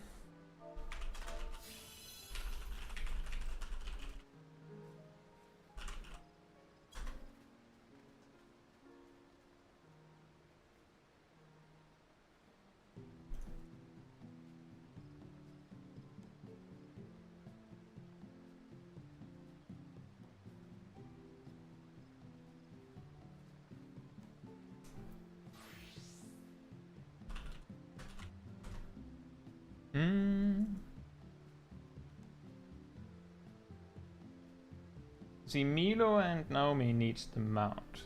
So... And Shaq also needs the mount. Suddenly we have a bunch of people. Good thing that I passed to get some more people to mount. Zav suggested swapping out since I have to go in 30 minutes anyway. That makes sense.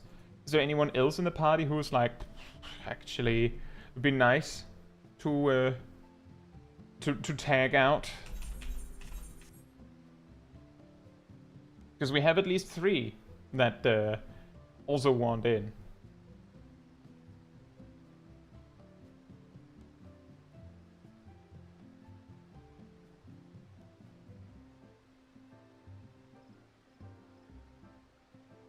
Sally, my best guess is that the 2 first extremes are released before Savage, so there's like... By making it only 1 totem, there's quote-unquote more stuff to do.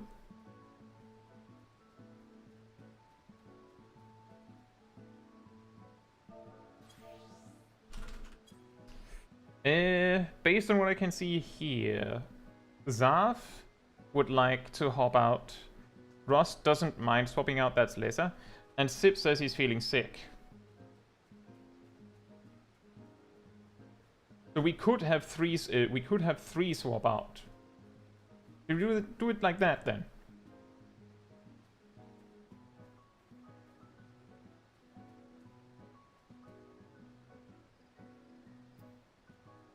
We're doing it like that then. Sip is sick. Zav wanted to hop out. There we go. I just thought I had to manually kick everyone.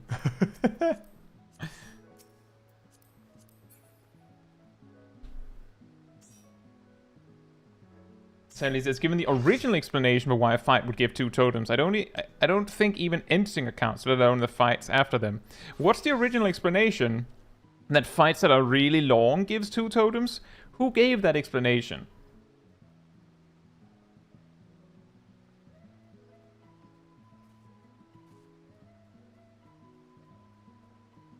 I think we'll just review marker spots again.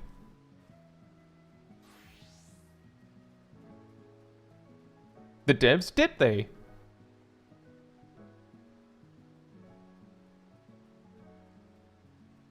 Fair enough. It's just, it's relatively common, these kinds of things. It's like we forget who actually said it.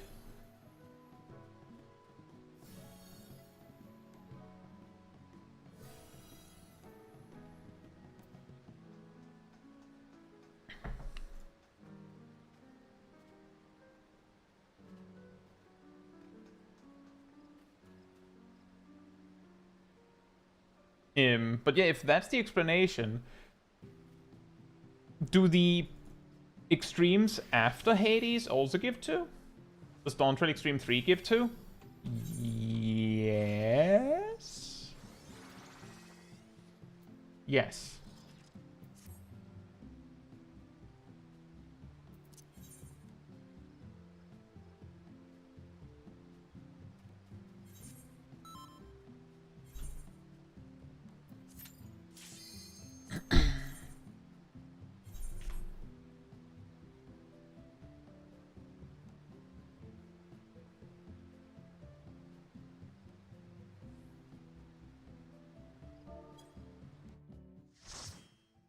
I don't know what you missed, Nox. We were talking about Extreme 3. Extreme 1 and 2 usually drops only 1.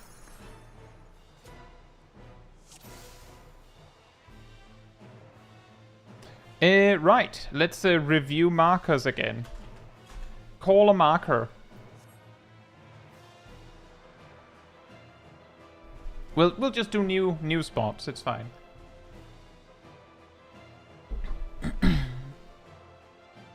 Uh-oh.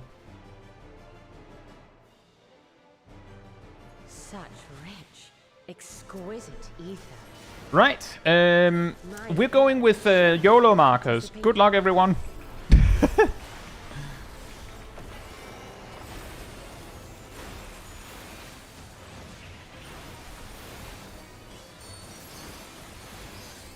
We'll review again next try. Exactly, Aradel. Two 4s were called, and also we didn't even get everyone's markers.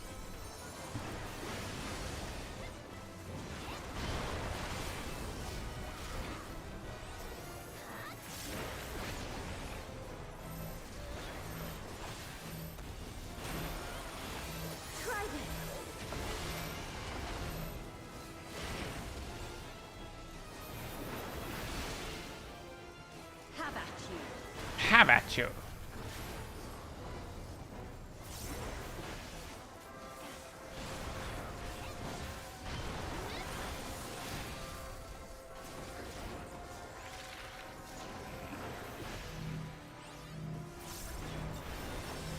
It's a cone.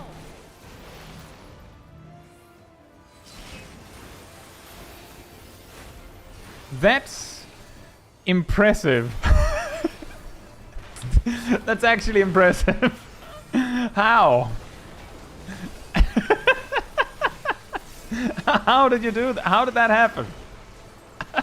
Like, both of them managed to overlap perfectly on top of each other, way off in the distance. Like, that's amazing.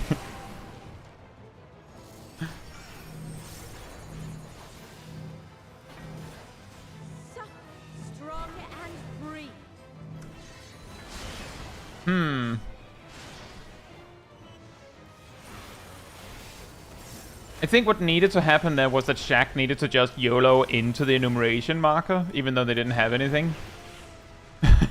Oh well, a little bit of chaos. You've done well to last this long. But the battle has only just begun.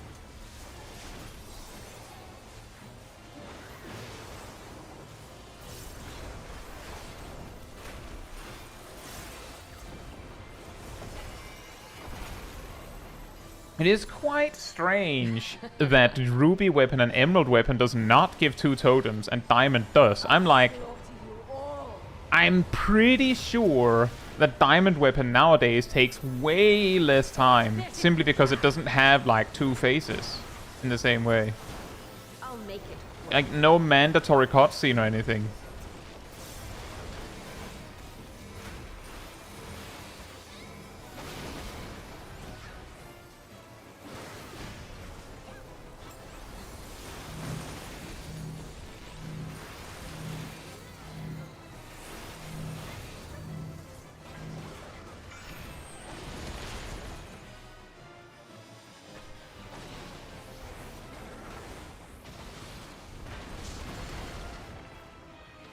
Feel my fury. Know your place. YOLO Marcus, YOLO Marcus. I'm not sure what we will do for Ilana here.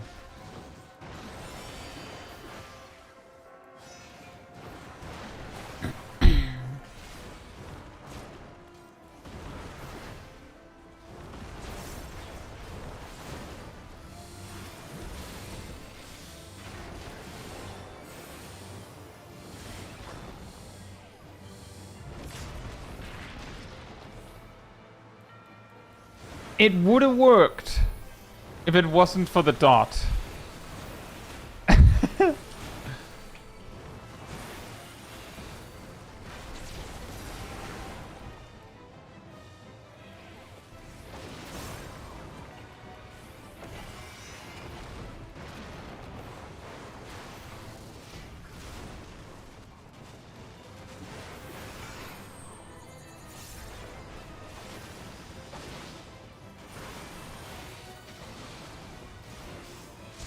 Don't underestimate me.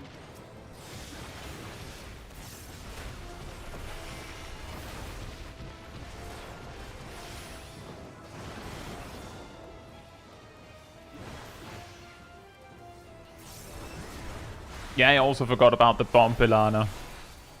So close.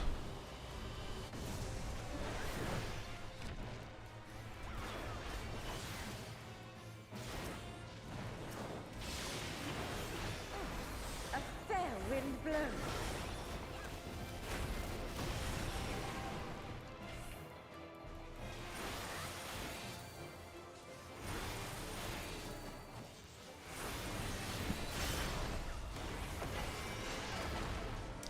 Right.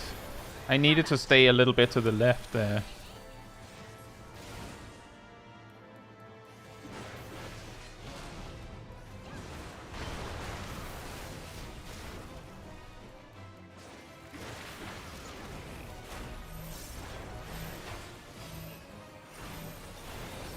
Try this.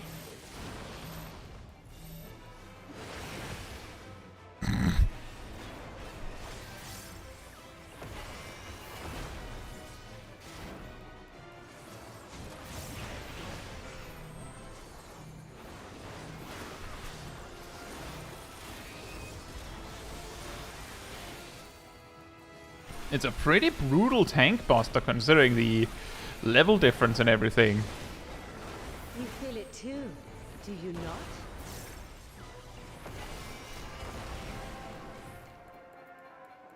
Did that stack only really do 32k? Yeah, well, I was using Damnation. But yes. Oh, Mount! Mount! If I see Milo, Naomi, and Shaq, remember to actually roll on it.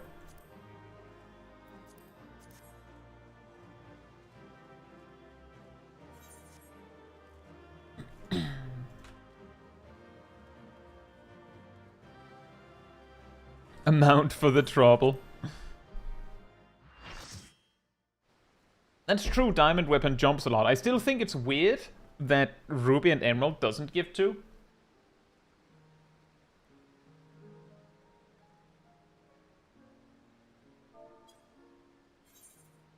So just a quick review to make sure that we're all on the same page as we go in again. When we get entangled the first time, Enumeration goes left, and no effect goes right. The one with the spread marker goes in the back, but usually in the opposite side to the Enumeration or the blank. And it has to be that way. You can't just go, well, there's an Enumeration over there on the left there that I want to help with. No, you, like, the blank has to go right. So if the Enumeration goes wrong, or the blank goes wrong, too bad. You go to your spot, and then, like, it has to be resolved correctly. The markers later, when we get the huge crystals over our heads, those are bait markers, and you have to stand in the middle, and you have to hold your ground. You have to trust in the system, and understand that all the madness happening in the center will not resolve before your marker disappears. And what happens is that a baited circle AoE will appear under you, and that's when you run to your marker. Now, let's figure out whose markers is whose.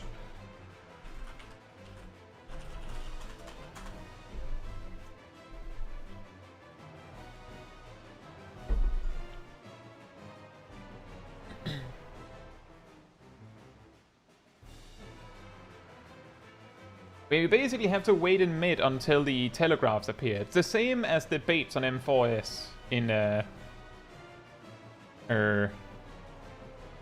Twilight Sabbath?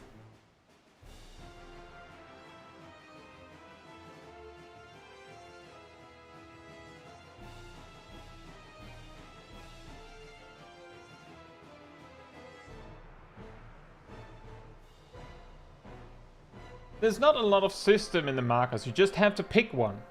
It really doesn't matter. You just have to pick one.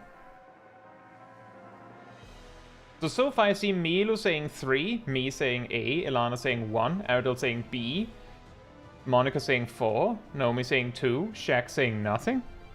Are you saying D? Nox saying C. See, 1, 2, 3, 4 taken. So it makes sense that Shaq is D. Is that alright? I'm just checking to make sure. Isn't Midnight Sabbath the thing with the cannons and wings that happen after that?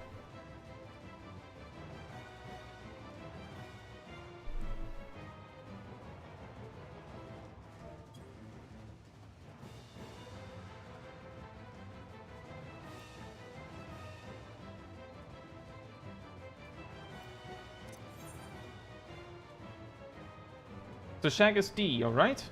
Yes? What's the cast before called then? Twilight. The logic is that the mechanics in Phase 2 are named after what we call it when the sun goes down and then comes up again. So you have Twilight as the sun is going down, you have Midnight while the sun is gone, and then you have Sunrise when it comes back up.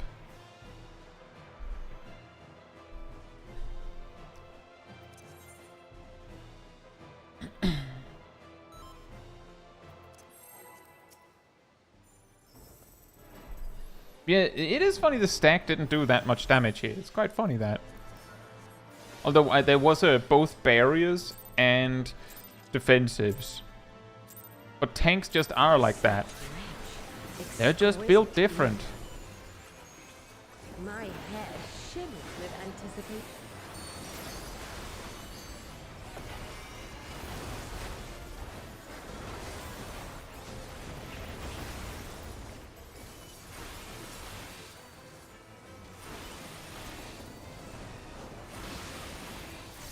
Oh God.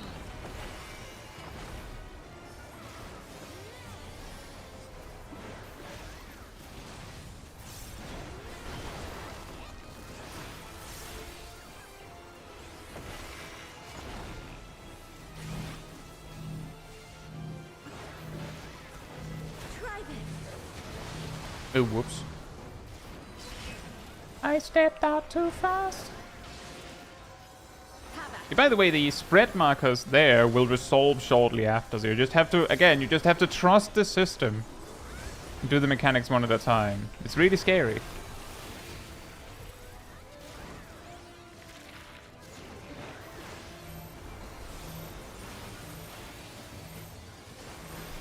That is an interesting solution.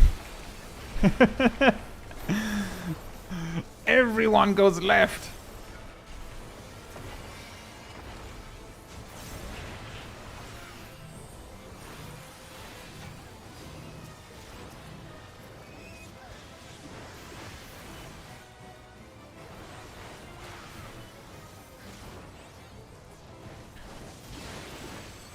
My locks are as the wind.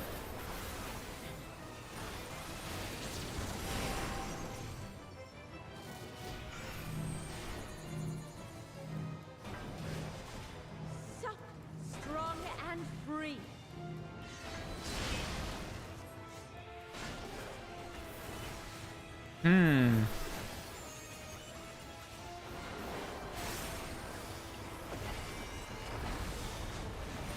Chaos! Chaos! Speaking of which, Tinkle, and that is both W-H-I-C-H and also W-I-T-C-H, which... Why is so many of Wicked Thunder's mechanics related to that? Like, why is it called Witch Hunt?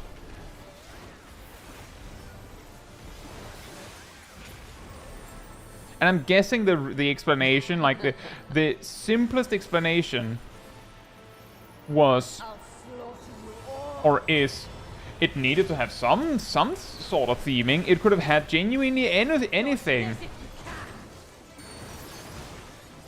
So they just had to choose something. So they did.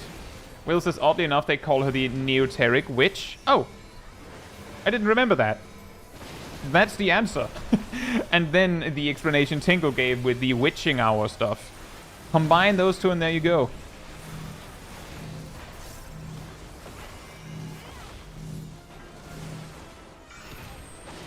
Oops.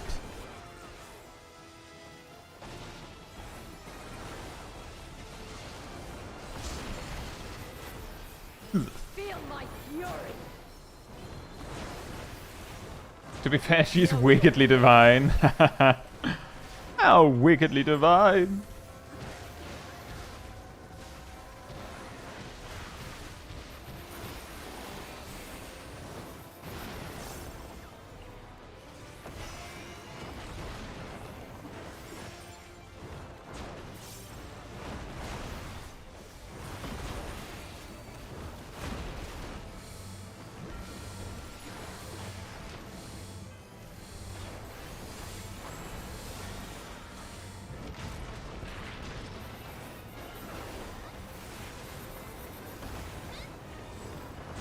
If you need wings, one simply needs to loot them.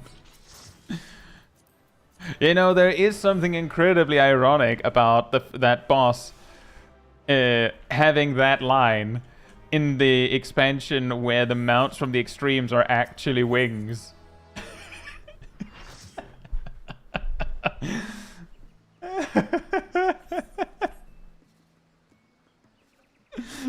She is like, if you need wings, you simply need to make them. Meanwhile, the people with 99 totems on one of the extremes. It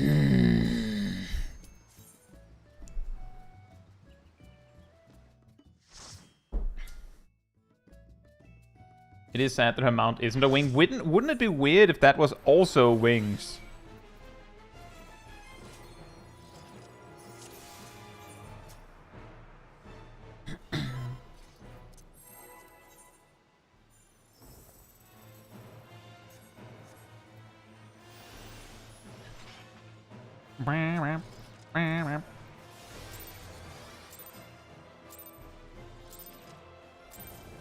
Such rich, exquisite ether.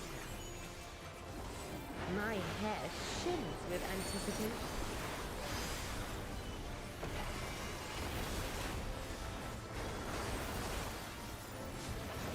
You'd probably call the developers lazy if the Savage mount was also wings. Yeah, probably. But at this point, I feel like, what can you even do? It feels like...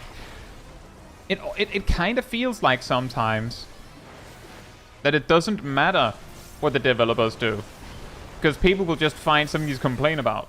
Like, they'll just decide that it's not good enough.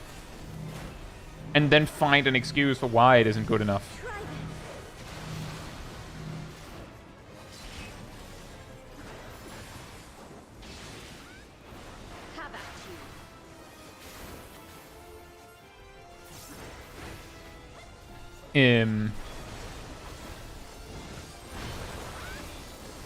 Don't worry, Shaq and Naomi.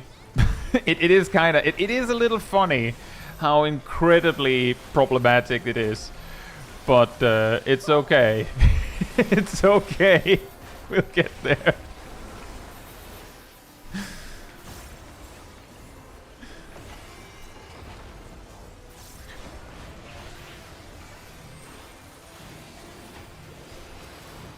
The important part is that as long as we're just all laughing about it and thinking it's silly, no one's getting hurt anyway, right?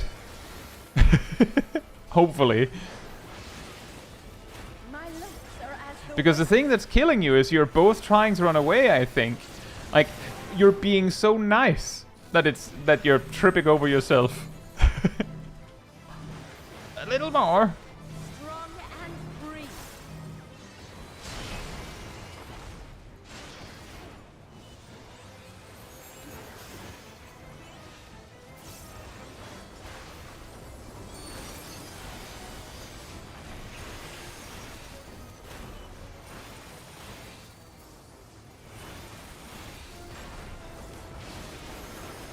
You've done well to last this long. That's also true, Ostrich. Hope you're doing well, by the way. That people will come up with something.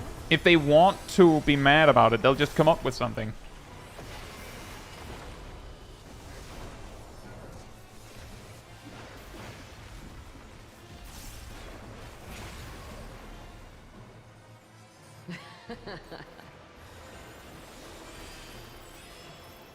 I'll slaughter you all.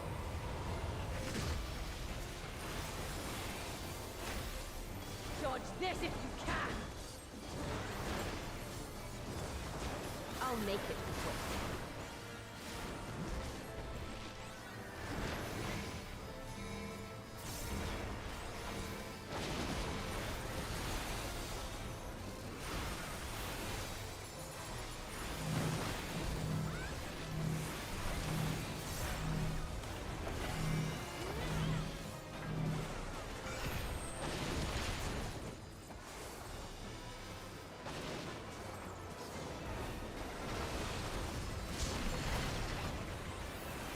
Feel my fury. Feel my fury.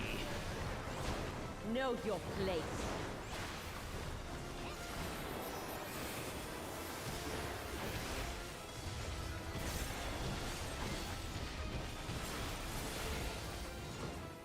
I still have the hope, Persis, that it... Oh, mount drop. That it was at least partly ironic. See Milo and Shaq. I'm assuming you're both rolling.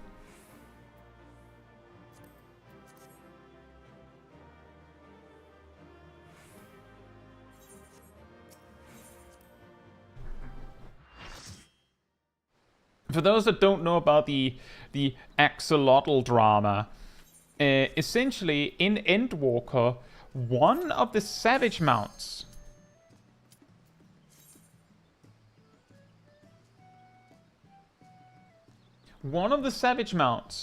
was a giant axolotl, a pink axolotl if I remember correctly even, which is adorable.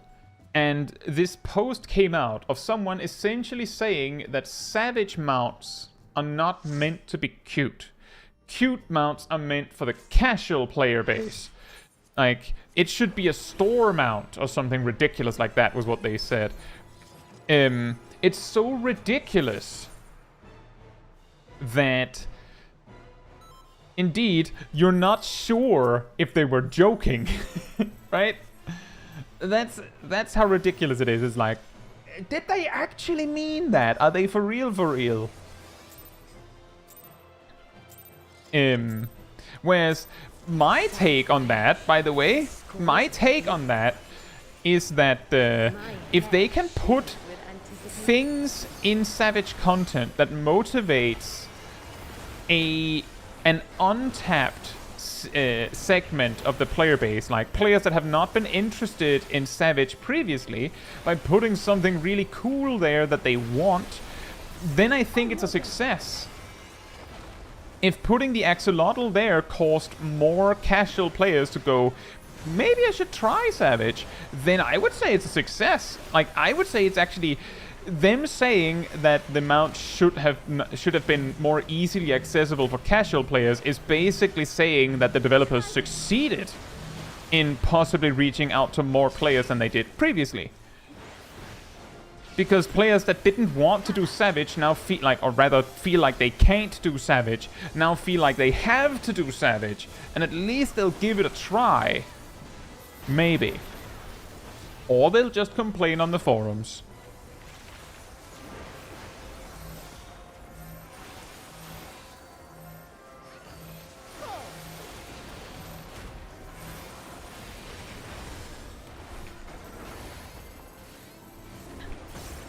Tinkle says, even if the original post was ironic, some people took it seriously and agreed wholeheartedly with it. Yeah, exactly. That is also true. Very true.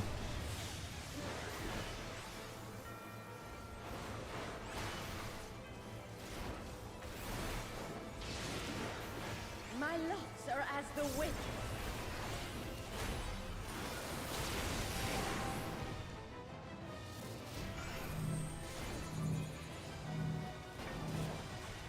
Soft, strong, and free. Uh-oh.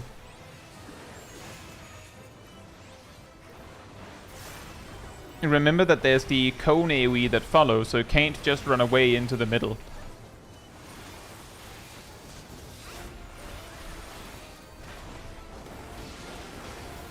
You've done well to last this long. But the battle has only just begun.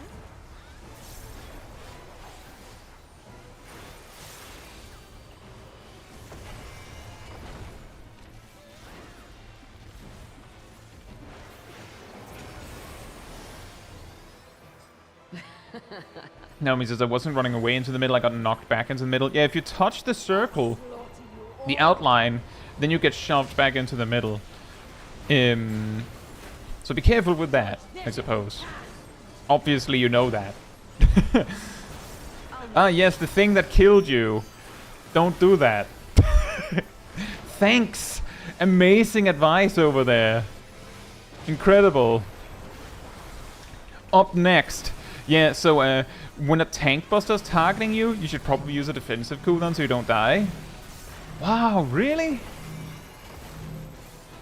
And when you see this many overlapping circle AoEs, should probably, you know, get out of there so you don't get killed.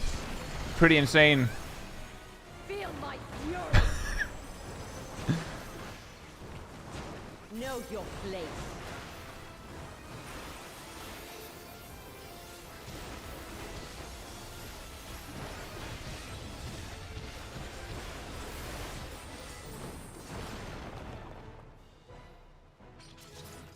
Okay. Another mount. Milo? I assume you have rolled?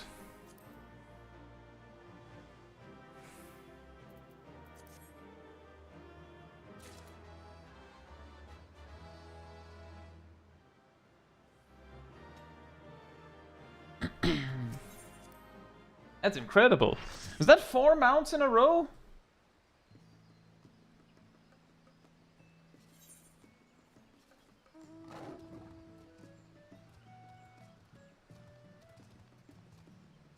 Right, well then I guess it's just me.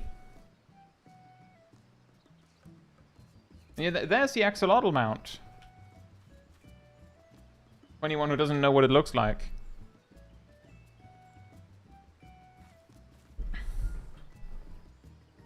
I'm guessing it's me unless Gazel wants in again. But I want to know now if Gazel wants in again. Right? Anyone who doesn't mind stepping out so that Gazel can come in again for some more clears? Milo can make space? Yep, you know, that makes sense, Milo. In that case, that makes perfect sense.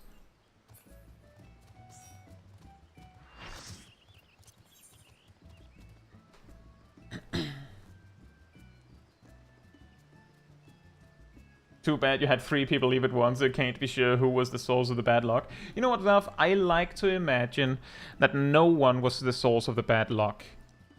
And it was actually just Barbie who was being a jerk. And then suddenly she just decided to turn a new leaf. Milo, what was your marker spot?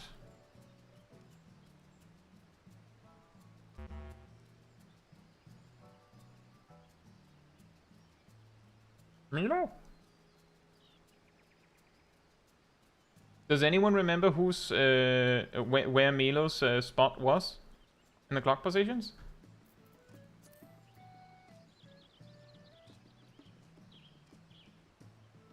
It looks like 3 if I scroll up.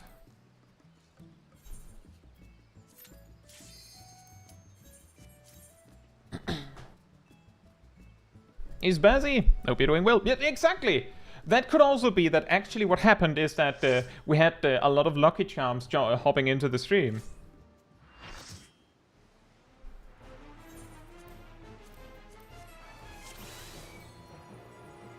Double Dancer.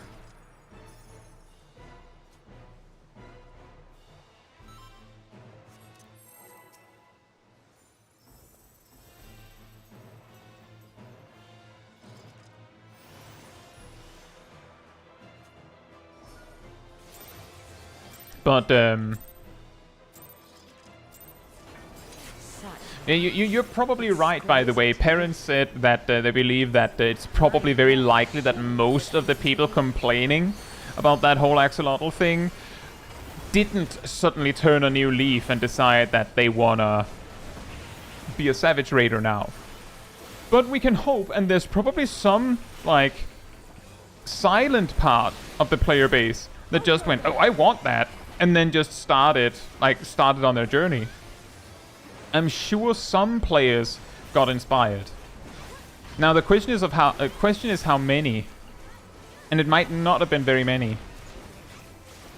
But I like to have hope in my heart.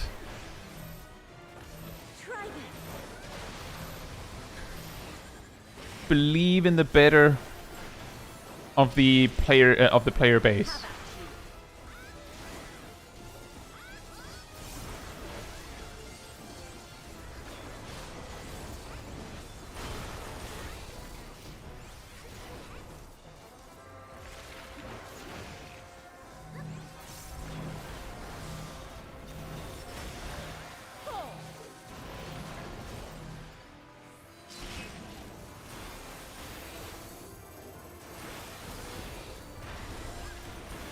All the leprechauns are preparing for St. Patrick's Day, doing Barbie Extreme because she's green. Oh, that would be something else. Imagine if, I know this is a complete sidetrack, but imagine if they made it so that different old extremes had like a massively increased drop rate at specific times of the year.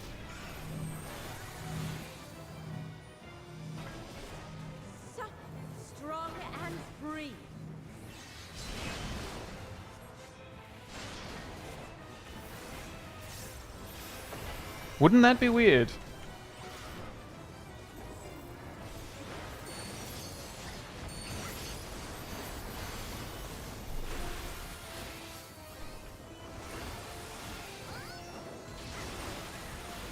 You've done well to last this long. Thank you. But the battle has only just begun.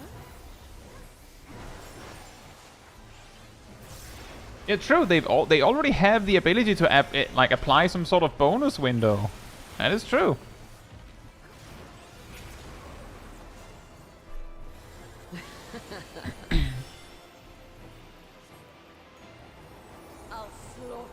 Yeah, I agree, Will. I would say Final Fantasy XIV could do well with a lot more chaos in its routine.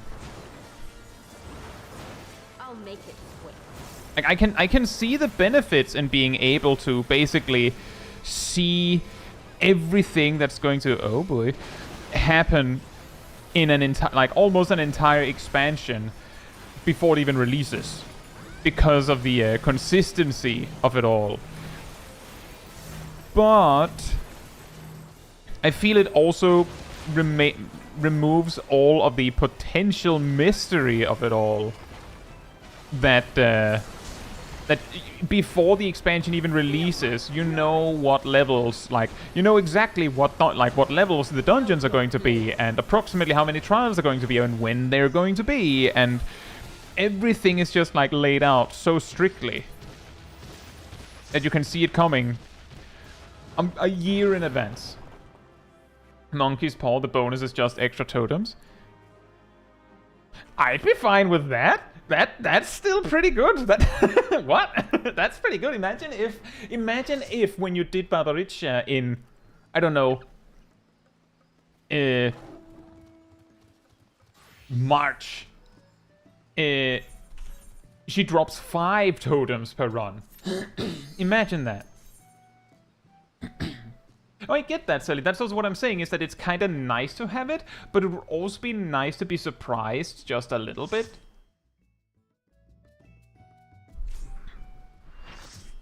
Because I think part of the reason why everyone's so negative about a lot of the additions to the game is that... Let me put it like this.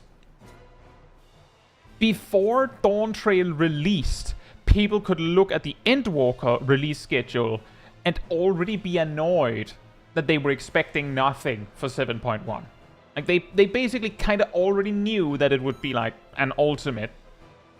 Like, the surprise was more like the chaotic.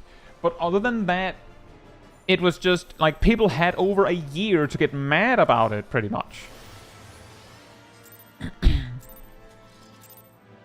Whereas if we had a little bit more chaos in it all, then people would be less able to, like, I would almost say schedule their anger. Do you know what I mean?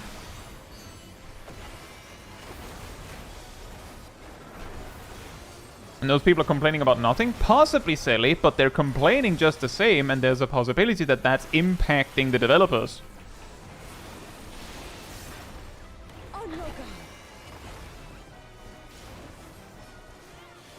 Exactly, Bookworm. Marinating in the mad for a year.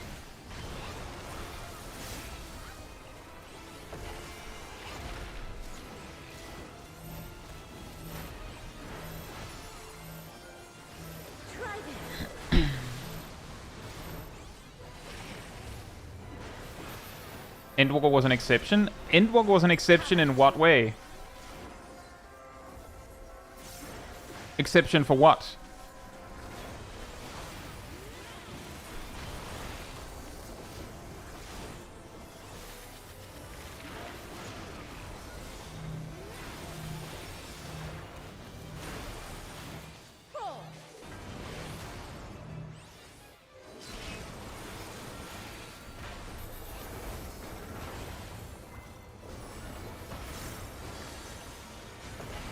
Exactly, Spassy. Like, here's the thing. If they had added the field operation stuff for 7.1 as well, then we would just have even less stuff in 7.2.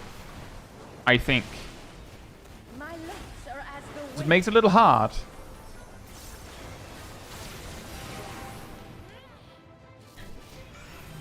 I suppose there's an argument to be made that maybe that would be enough.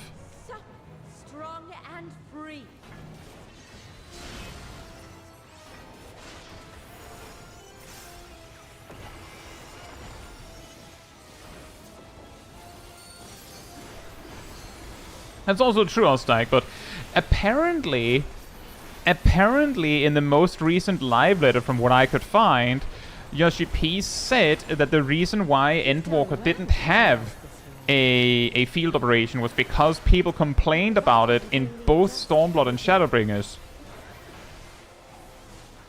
Which is the reason why I'm saying to Selly that it matters that people are complaining.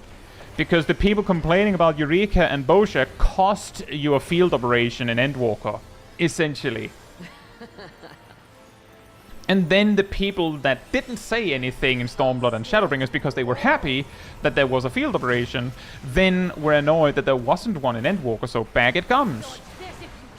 But that's what I mean when I say it's important that we take, like, that we also see the complaints as a potential problem. Because if you just go, their complaints are nonsensical, it doesn't matter, the developers might not see it that way, so take it seriously.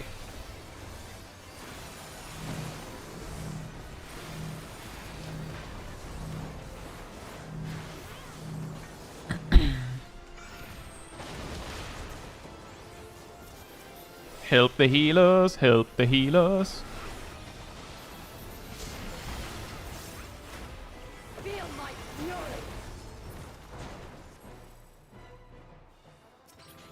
Nope.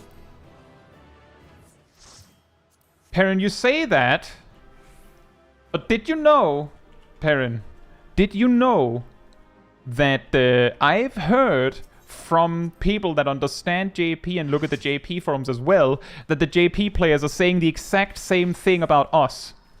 They only listen to the Western players anyway. genuinely, when the media tour stuff was presented and people complained about various things coming, the Western players were saying that this and this and this needs to change, but the developers are not going to do that. They're just going to listen to the JP community. And as far as I understood, the JP players were saying the exact same things and said they're not going to do that. They only listen to the Western players. And incidentally, and I'm being vague because I can't actually remember what the thing was, but I do remember that the thing that people said needed to be done wasn't done. And both communities then said, well, it's because they listened to the other side, even though they said the same thing. Sometimes the developers just look at what the players are saying and say, we disagree, or we don't care. And sometimes it's just because they don't care about anyone's opinion on that. So I'm just saying it's just because they only listen to JP players. That's not true. That's not true. It's really easy to say that because you don't even know what the JP players are talking about. And incidentally, the thing they're talking about is the exact inverse of what you're saying. Exactly what Gazel said. Gazel, by the way, is an informant for the Western community in some ways, because Gazel visits the JP forums and Gazel speaks Japanese.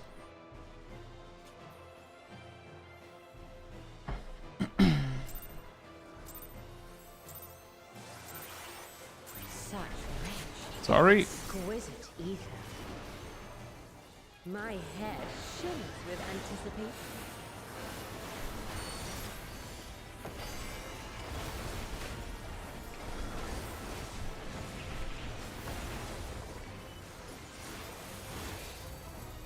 Like, I believe one of the things that people were loudly complaining about, both on NA and JP forums, was the removal of Ice Paradox. And when it didn't come back, initially, that was what was happening. They don't listen to us, they only listen to the other side. On both ends. Then it took a little bit longer, and then it came anyways.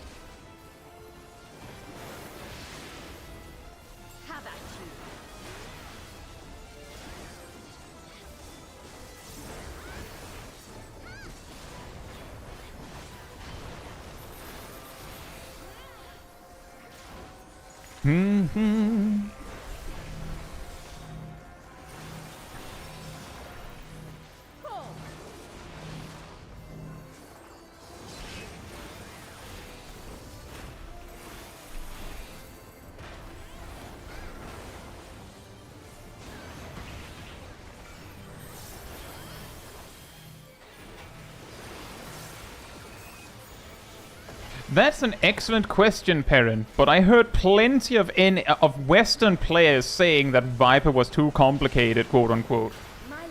So yeah, I don't know either. I don't know either. But I do know that when the dev team started to air the suggestion of removing positionals, or making less positionals for the job, they listened when the players that were playing Viper said, don't do that. The problem is that they didn't quite air their alternative before they released their alternative, right? They just went, okay, well, Noctis Nash has to go then. Like, in retrospect, they might have ended up with a better end result that everyone might have been happier with if they had communicated more aggressively with the players. Right? Like, ultimately, I think that would have been the best solution. But that's really easy to say, especially in hindsight.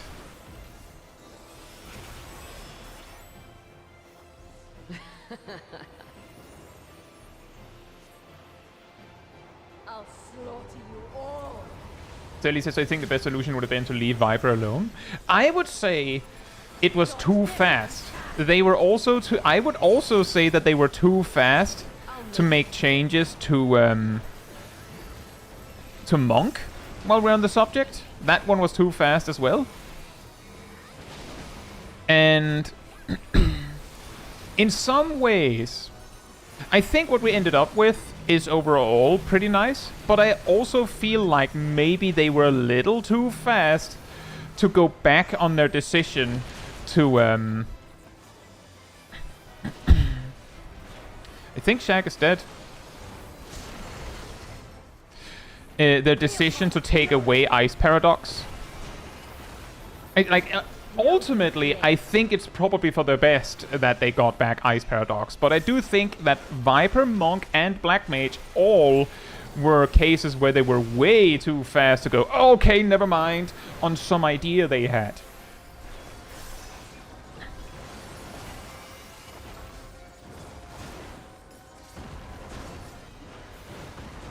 I would even say that them making it so that you can't right-click off subtract. I've said this myself multiple times, but I also think that them making it so that you can't right-click off subtractive palette or your like combo buff on Pictomancer is also like a band-aid solution to a problem that is like deeper than that. Like as I've said in my videos, them blocking it off is like. They didn't need to do that. They just need... Like, no, silly. You misunderstand. You misunderstand what I'm saying. Players discovering that right-clicking off these buffs is optimal indicates that Pictomancer's potencies are stupid.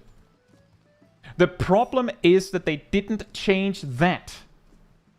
Basically, all other jobs have the ability to right-click off those kinds of buffs, but you don't want to. Because they're balanced such that it would be stupid to do that. With Pictomancer, they just blocked that off, which I think is weird. If they feel the numbers were fine, then this was the solution. I'm just reiterating, Silly, that they basically saw players discovering that the rotation itself is a little bit stupid, that there are places where it's not actually the best to use your resources, essentially. And instead of rebalancing that, they just made it so that you can't do the jank. That's all. That's what I think. Like, I'm just saying Pictomancer is the only one where this kind of thing came. Like, it would be equivalent to them just deleting transpose when Black Mage just started getting weird with non-standard. Isn't Holy and White still like bad to use? It's not so bad. It's a really, really small quote-unquote potency loss to use all of your white paint. Like there's some optimization to it, but that's not too bad. It means that it works. Its purpose of being a mobility option. But I feel like basically making it so that you can't right-click off a buff that you applied to yourself in that specific way is silly. Silly says the numbers around it being so small are why I find it stupid, which is also the reason why, Silly, that I'm saying they could have possibly fixed it by, for instance, just an example, maybe all it would take would be a very small potency nerf to the fire and red combo. Just as an example. I don't know if that would be enough. But Pictomancer already at that point where they fixed it looked like it could perfectly take that. And they could have just done that. But instead they just went and basically toggled off a thing. Which I think was silly.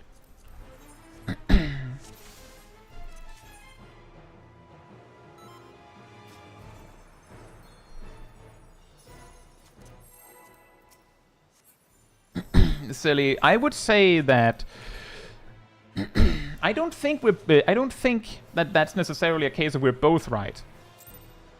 The reason why I'm comparing it to removing transpose is because transpose in and of itself at high level tends to come up in really silly ways.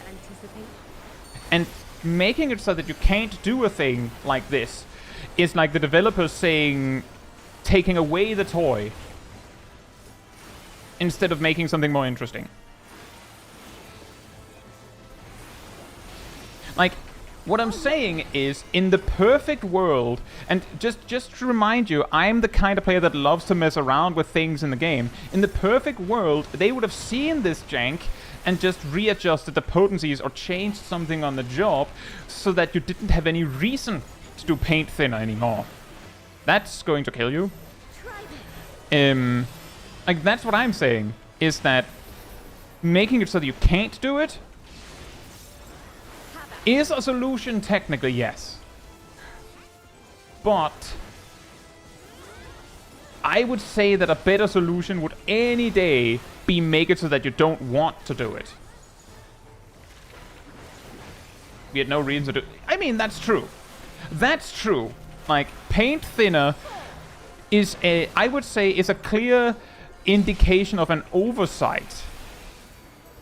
Like the case of... the QA testers never considered the possibility that players would do that. Right? Like, they never thought that players would do that because it's so ridiculous. So they didn't even check.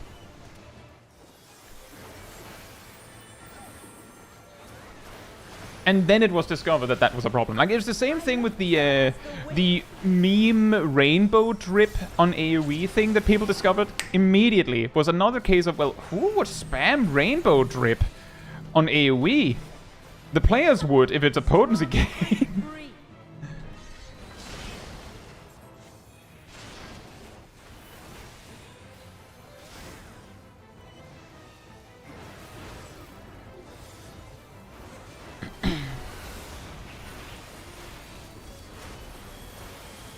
Cat says you can't click off dual cast. That's a good point. You've done well. That's a good point. But the battle has only just begun. That's a fair counterpoint.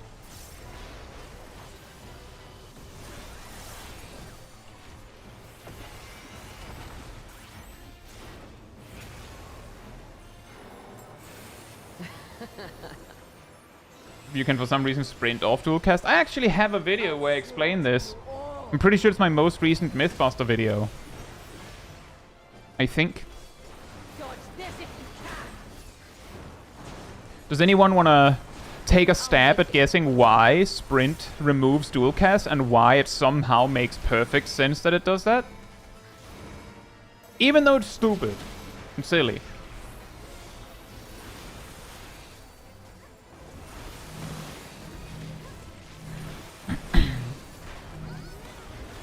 The tooltip of dual cast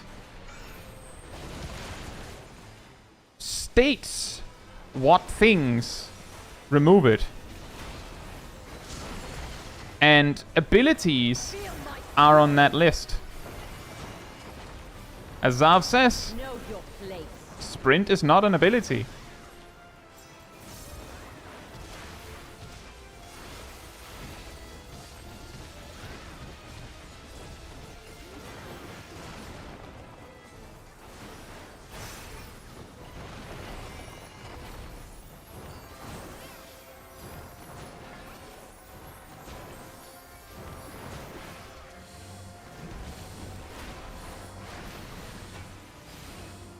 This is scary.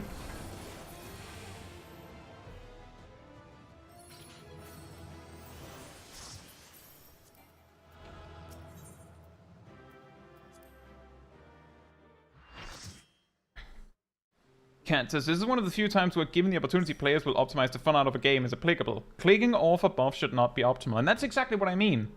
That's my point of reference on this. Is that for all I care, under nearly all let me put it like this. The only situation where it gets in my way that I can't right-click off the combo buff as Pictomancer or Subtractive Palette is if I'm doing Stone Sky Sea and I finish an attempt with Subtractive Palette, for some reason I get to keep it when I go in again. So I have to go switch job to get it away. I can't just right-click it off. That's a mild annoyance. The other case is if something in the fight has somehow led me to not do my combo and the timer is like 1 second. If I start to cast fire and arrow in green at that point, or stone and yellow at that point, I will start casting it and then be interrupted because the buff runs out and now I can't cast it anymore. If I had the ability to right-click it off, I could just go, oh, I have to right-click it off. Really, really minor thing, but basically I would just have to recognize I can't actually use it, so I just have to right-click it off. I don't know if any other job has this kind of inconvenience, but like, it's really small things, and in my opinion, the fact that you can't click them off because it was optimal to do so is like, the correct solution, in my opinion, would have been to make it so that it isn't optimal, right? Like, that's what I'm getting at. The answer shouldn't have been to say you can't. The answer should have been to fix it so that you won't. That's my opinion on it.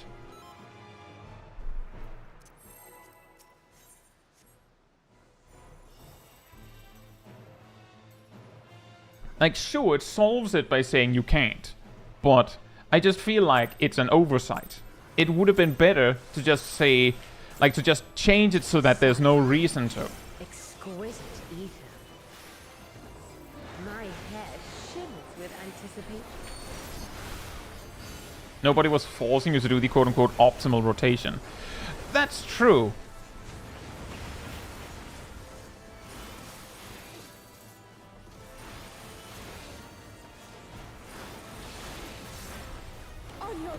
But I do stand by the point that I don't think that clicking off a buff should be optimal. It's not even about whether I felt like I had to do it. You've seen me here. You see me here, Perrin. You have asked me before when I've done some sort of suboptimal thing in my rotation. You know that that's not the problem for me. Like, you know this. I'm saying it from a standpoint of it's stupid just in general.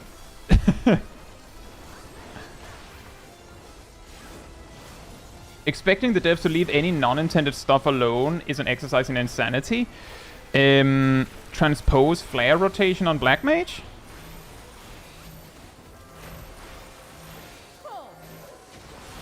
And it's existed for 8 months? Close to? But that one is weirdly okay. They didn't remove transpose.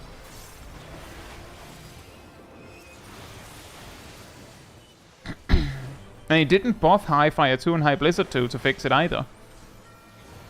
And it's been known since before Dawntrail released. Exceptions don't disprove the rule, this isn't math.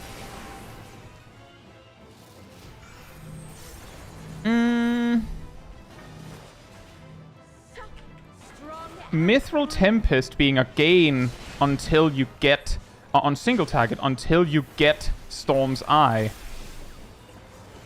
Perfect Balance being basically a DPS loss until level 60. When you get Masterful Blitz. Jolt 3 being better than Fire and the Stone until level 94.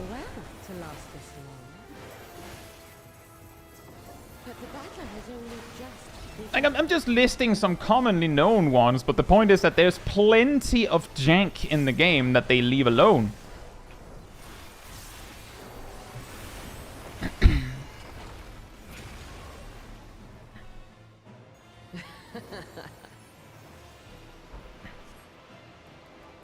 I'll slaughter you all.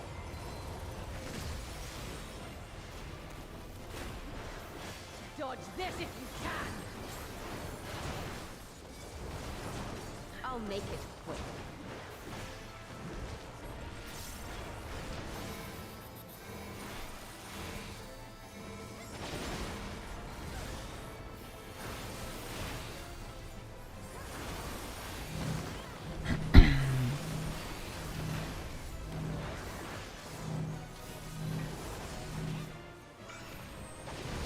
Isn't memorization a skill? Just checking in here, isn't being able to memorize things technically a skill?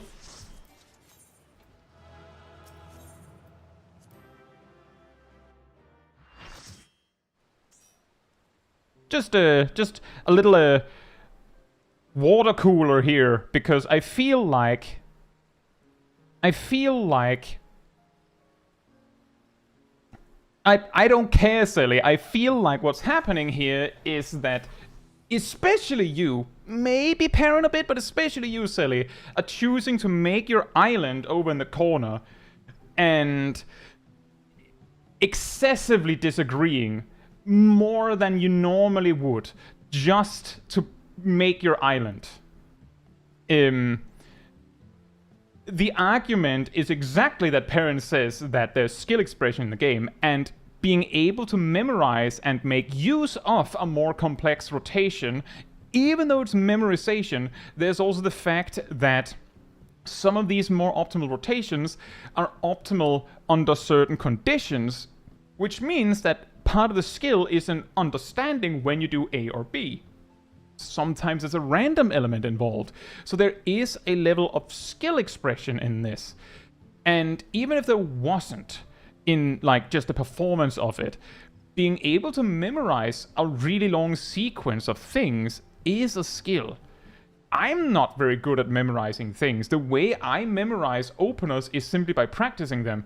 I'm telling you, in several of my job guides, I have done the first 5 or 6 GCDs like this. Looking at another monitor. Looking at the rotation I need to perform. And then just hoping that when I finally look back on my screen, it's correct. Because I can't remember it. Like, I haven't muscle memoried it hard enough to remember it. I did that for many jobs. Because I just, like, my memory isn't the greatest for, like, things like short term like that. So I would say that it's a huge skill to have, like, a strong memory.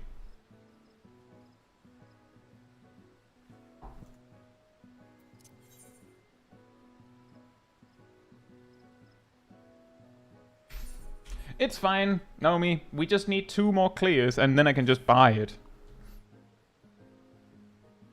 Yeah, I have caught myself in doing something like this too, where I will be in an argument with someone or a discussion with someone, and at some point I'll catch myself realizing that I actually don't disagree nearly as hard with the person that I'm discussing or arguing with, because I don't want them to be right.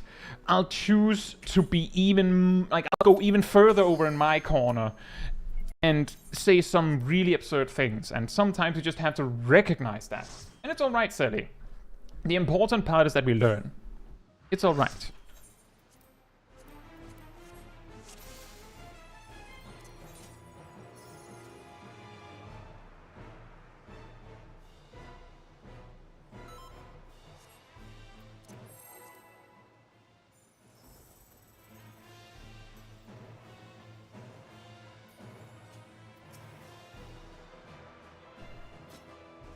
If there was some pixelation, that could have been on my end.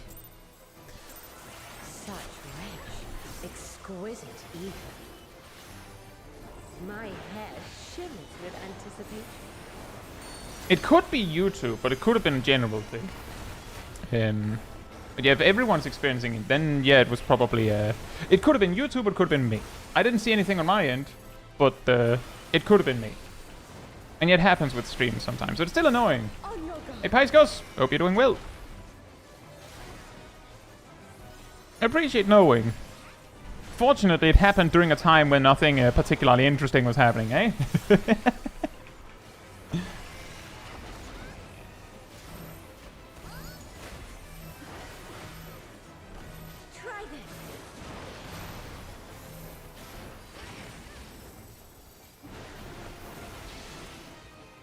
Have at you.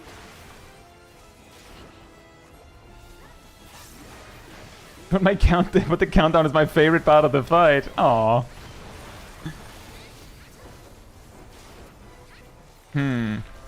It's funny, I am pretty sure I was actively looking at OBS as that was happening, and it didn't show anything on my end. Ew. But maybe I missed it. Or maybe it was YouTube. I don't know.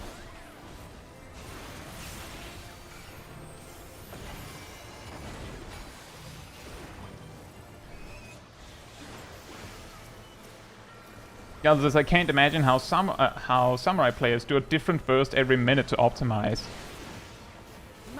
Yeah, it's a combination. It's a combination of muscle memory and just recognizing the pattern. Like, part of the reason why the burst is slightly different every minute is because of, like, I believe that this is especially true with the slow samurai rotation, but the exact timing of reapplying Higanbana and such to get the maximum value out of it. So eventually you'll just get used to, oh yeah, the Higanbana is at this duration, so I'll just do this to, like, wait a second. Like, you'll learn eventually you'll learn why you do the burst like that. And once you understand why you do it like that, you don't need to remember what you're doing. Because you start the burst in the logical way that you already know how to do. It's the same with so many other jobs. That's also the reason why some jobs that are more burst-centric are... Some players consider them trivially easy because, like, all you need to do to master the job is master the burst. Ninja comes to mind. Whereas jobs that are a little bit more fluid, a little bit less focused on that, but focused on other stuff, might be easier for a player that doesn't quite understand, like, the general idea of how how bursts work, for instance. Feel my fury. So it's some parts of it is understanding the why, which is what I also talk about a lot in regards to my job guides, is that we're not just trying to learn what, we're also trying to learn why.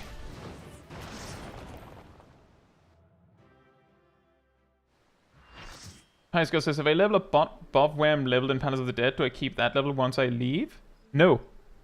The level in Palace of the Dead is specific to that exact run. I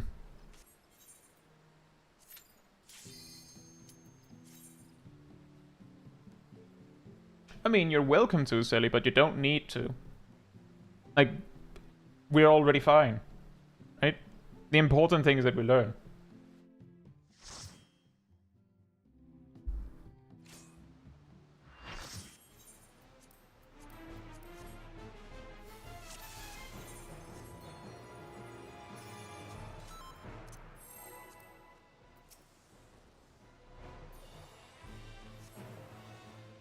Says, I think the why is much more important, and the thing that many people never figure out.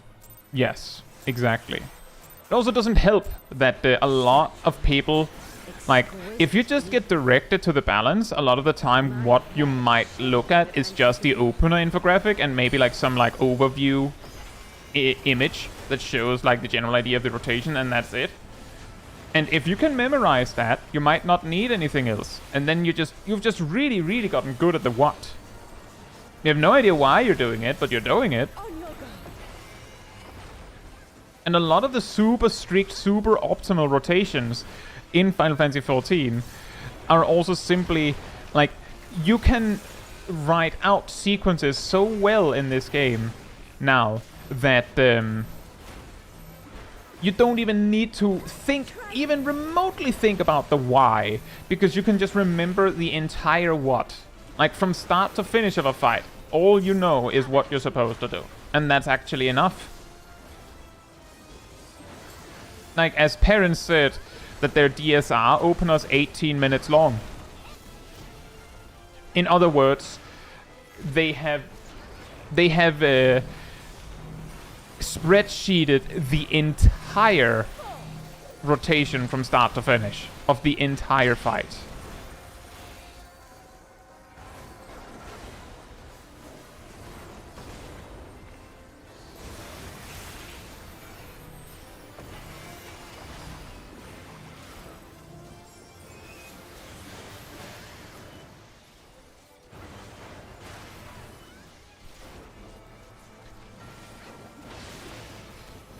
But that's also the interesting thing, because it's like, that's actually also what I say in math. Speaking of this isn't math. Strong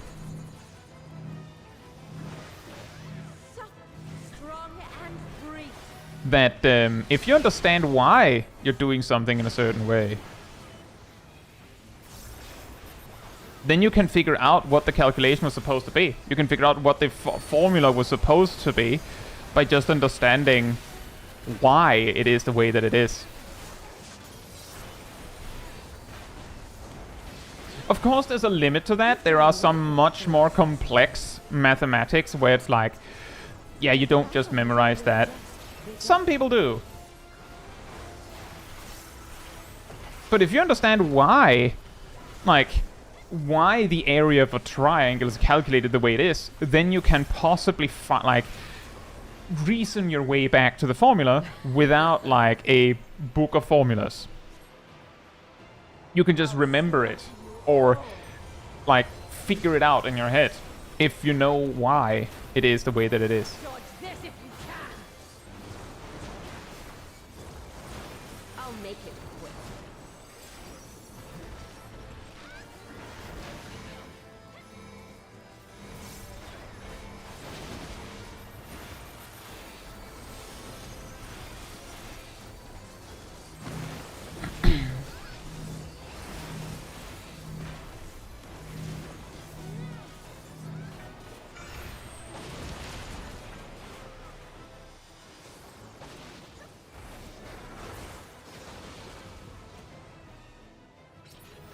Nope. Well, I can buy it now, so we're good. We're good. Zvanzi says, I have some friends that just can't do Savage or Extreme fights without callouts, and I struggle with them a lot of the time.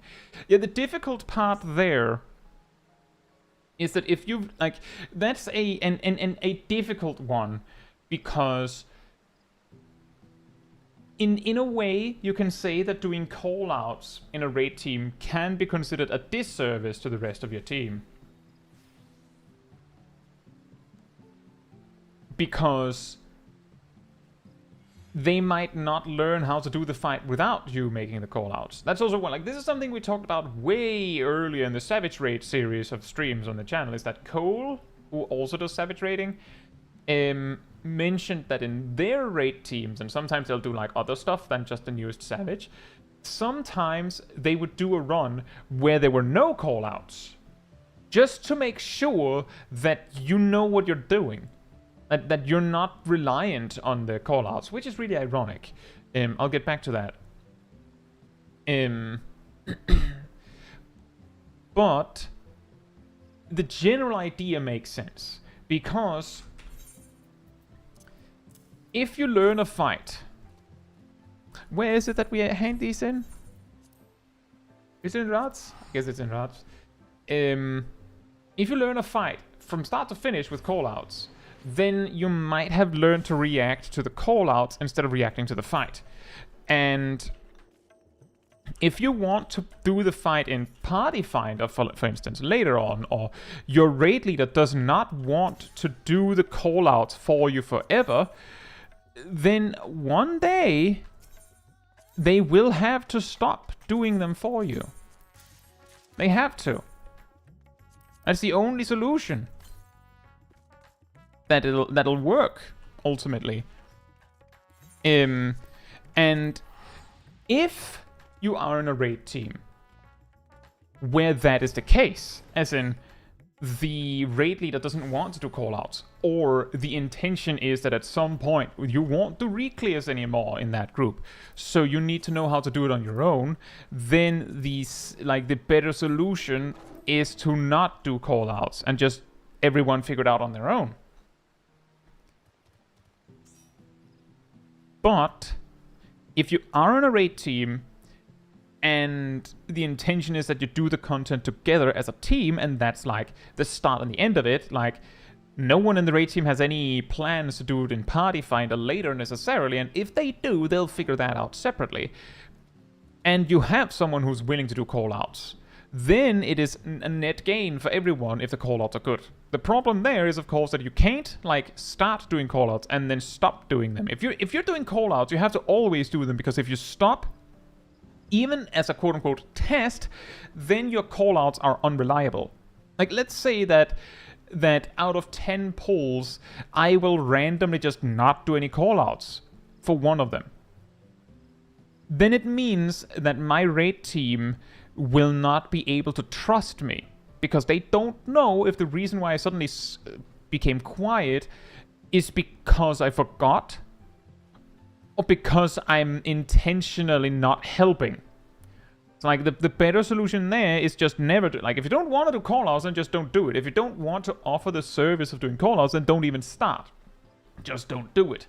But it does have the downside, if you do start doing it, that the players might rely on it. But that's also the reason why my lesson on callouts is that you call out the things that need to be called out, the ones where there's helpful information. And sometimes you'll call out things where you just notice that people forget. For instance, in Spazzy's example, it says they have some friends that just can't do it without callouts. Part of the reason why other MMOs, wink, nudge, have things like essentially mods to tell you when a mechanic is coming, and those mods might have voice lines, is basically the game. Like, this solution is basically making the game go, "Hello, mechanic, play ball." And the raid leader going, "Stack markers," is the same thing. Me saying cardinals when EE1 happens is completely irrelevant. Everyone's going behind the boss except me, and the ones that are not going behind the boss are deliberately positioning themselves between the cardinals because they know. But if I stopped saying it, there might be people going, "And now he says cardinals." He didn't say cardinals. Are we in the wrong phase? Am I remembering wrong? And then they might like go, "Well, then I don't know where I'm supposed to be." And then like they slowly shuffle out into the intercardinals, and then they just go bark, and just get blasted because their mind started wandering. So part of it is also just, it's essentially the raid leader going, "Remember, we're playing game. Remember that. Get in your spot." And there are a few places where I do that. There has been times where I have called out that there's a raid wide before EE1. Again, because, and in that case, yeah, it has been Aradil a lot of the time that has forgotten that they have to get to the party for the passage of arms. And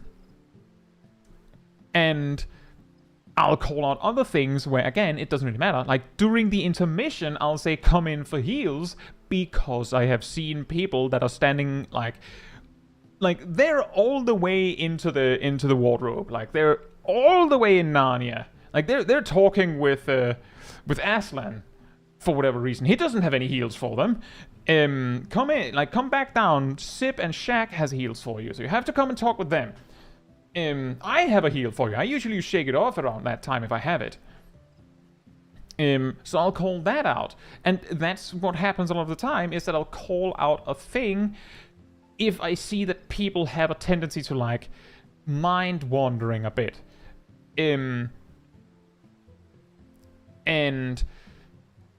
Or just forgetting where they are supposed to be and whatnot. It's basically just reminding people to, like, eyes on the ball. Focus.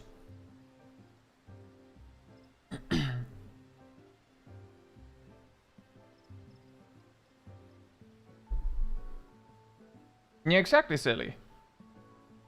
Get out of that sauce and get over here. Yeah, exactly.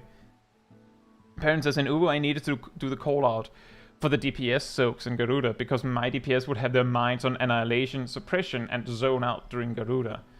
Ah.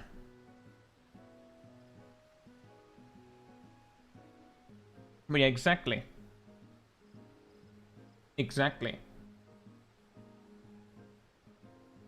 And also, Sally, to the math thing with one exception means this rule is wrong thing is also like... That's also why I started listing more things. Right? But my point with the math was also just that we were talking about math. Math is weird. But math is also just logic. Well, the healer's over there. I mean, if you say come in for heals, then the healer will also come in for heals. Presumably. If they're paying attention.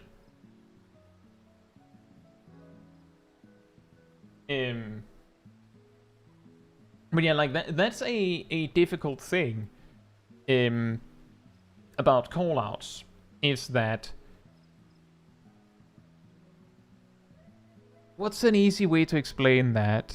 You can watch a guide on a boss. But the good raid leader has to know what things are causing problems for the team.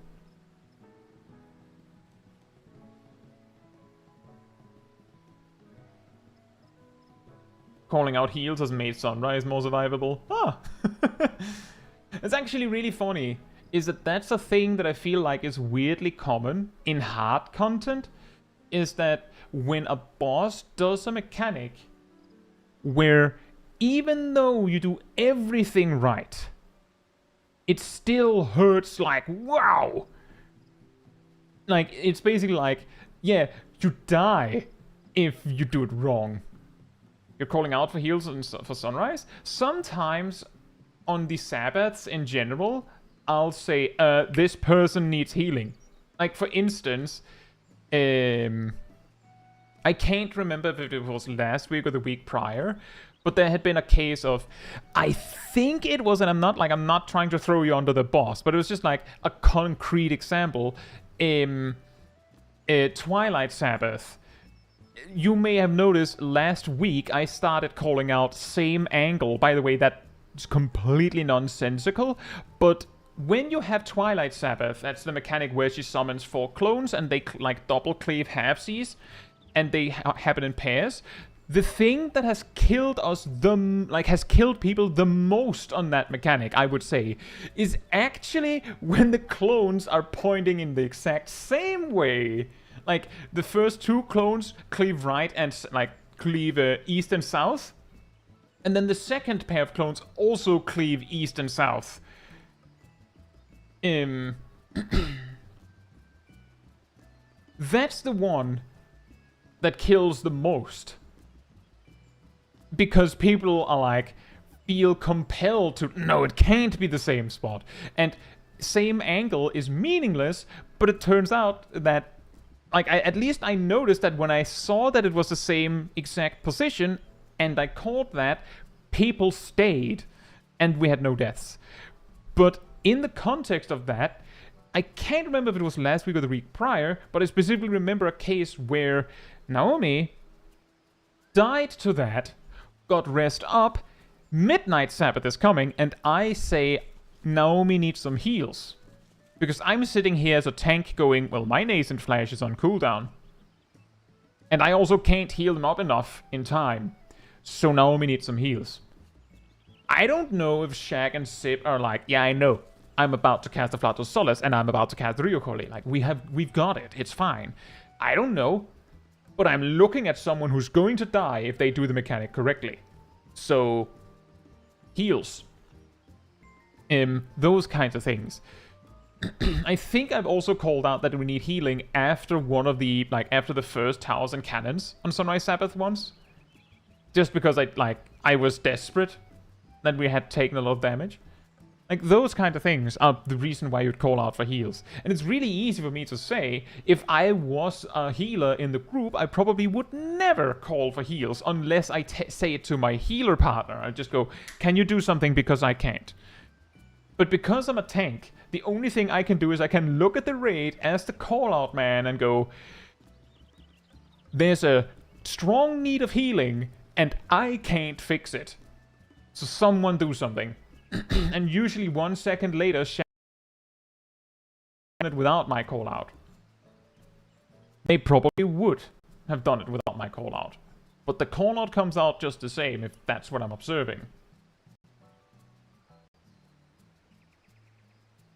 Also, hey Leah, hope you're doing well. Shall we put Kai in healer for the next? I think that would be really sad, because I would not have as much brain space to lead. But I guess that is something we should consider. We should mix up our roles in the raid team for the next team.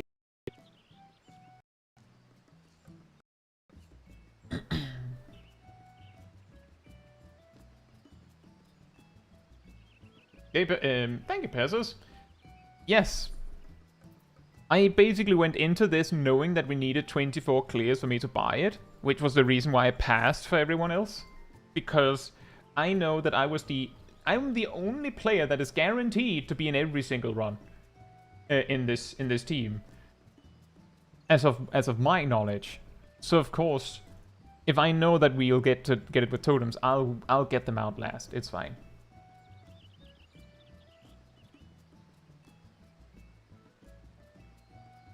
Thank you, Alejandro. Thank you so much. Hope you're doing well. And also to you, Rustano.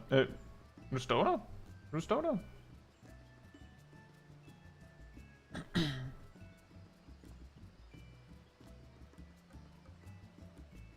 And yeah, that's also true, Leah. In fact, for EE2, I had trouble with getting the call-out right for so long that I think I had Shaq help me with the callouts. Sometimes you might notice on the Savage streams that I'll say the numbers, and someone will say yep afterwards.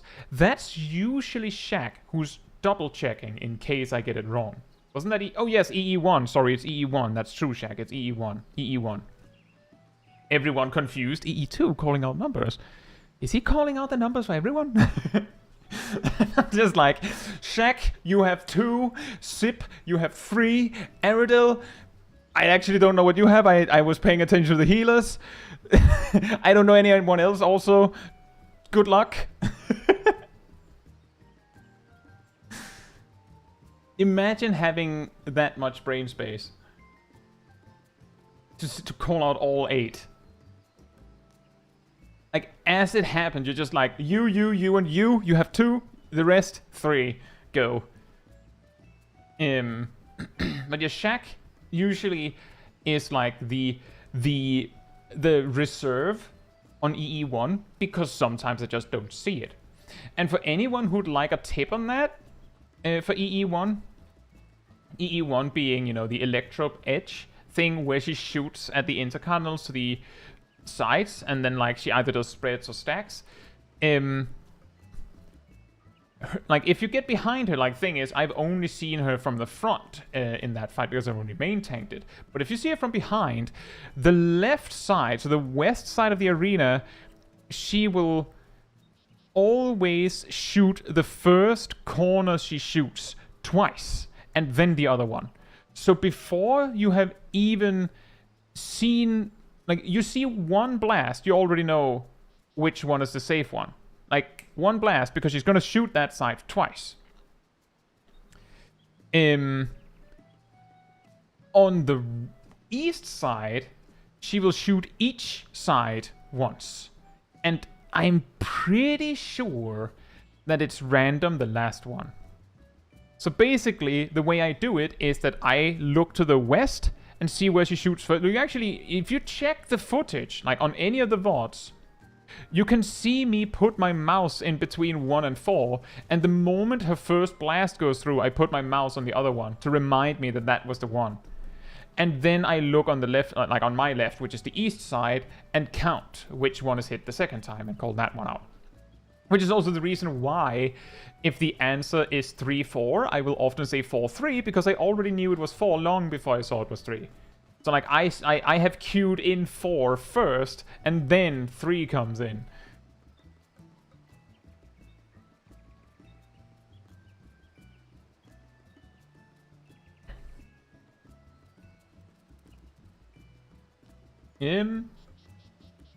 This Mazzy says EE1 has a little trick, but I normally just confuse people explaining it. Yeah, I've heard that too.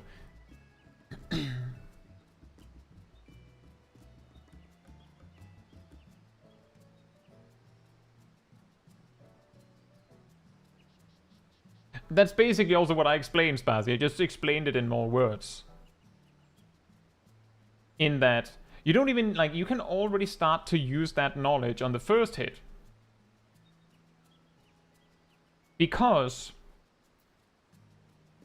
maybe it's easier if I do it with paint real quick.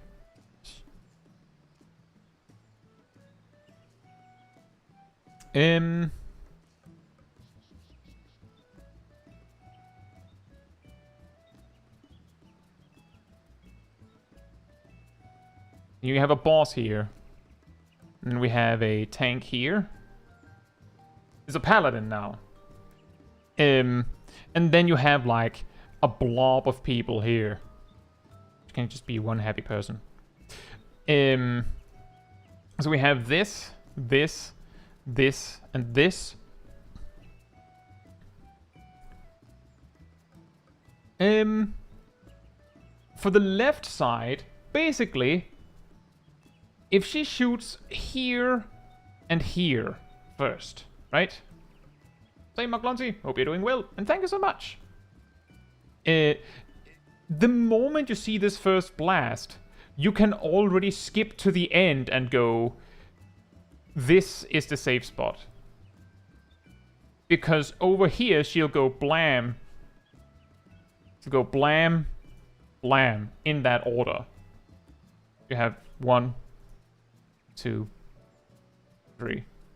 Like, then in the instant that she shoots the first one, you can just like, go question marks, draw the rest of the owl, draw the rest of the fish. Boom.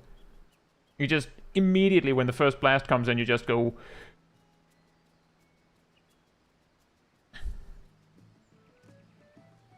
bam. There you go. This one is a safe spot.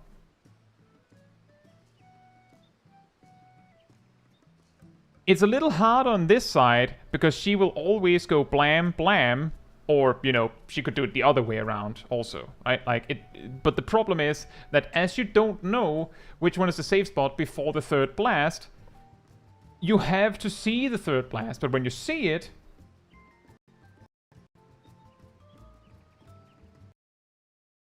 the other one is the safe spot. So if she does this, you do this. If he does this, you do this. But the left side is specifically one blast and you know the answer, which is really convenient.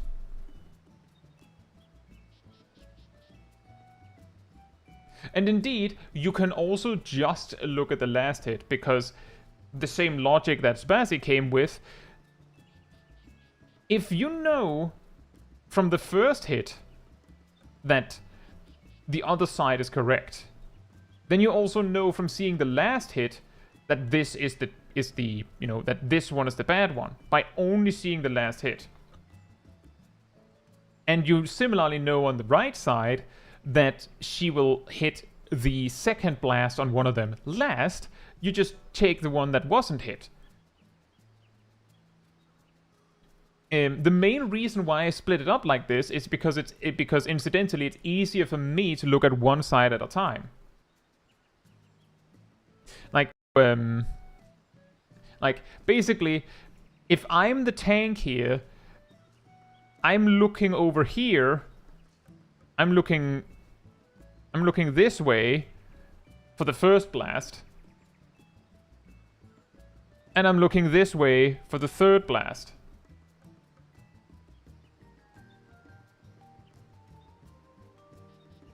Which makes it easier for me.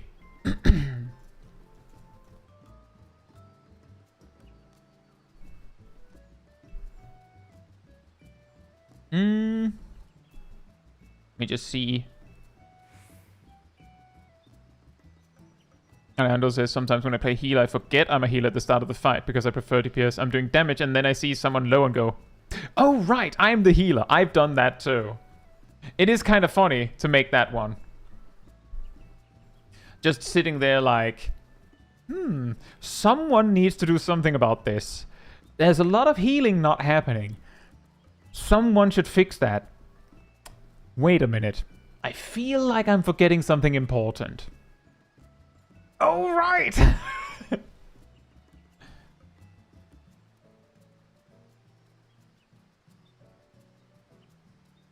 Elias says, I usually share callouts either equally with raid lead or primarily do them myself with raid lead mentally checking them while also doing my samurai. Yeah, that's also a thing you can do.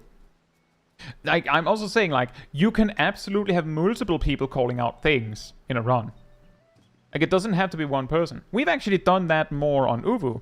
That I'm not the one calling everything, partly because, like, there are mechanics where I just don't know the answer. And it's just easier to have someone else call it out. Like, speaking of, and people already, caught that, like, took that one in their bingo card, even though I was trying to be a little coy about it. But, like, in relation to the Sunrise Sabbath thing, compared to Witch Hunt being super early in the fight means that, like, you can try that one a lot of times without needing to worry about the rest of the fight. You can get a lot of practice in on that. Sunrise Sabbath being near the end means that if you wipe to that, that sucks. Even though you got prog, it still sucks because it's such a long way back. In World of Warcraft, Mr. Pandaria, when I was progging the final boss in Siege of Orgrimmar, Garrosh Hellscream, Heroic, 10-man, which was hard. I was tanking. We got to the secret phase 4. And I failed the thing I needed to do right. Like 2 or 3 times. I was the one, for those that did it, I was the one that had to kite the Iron Star.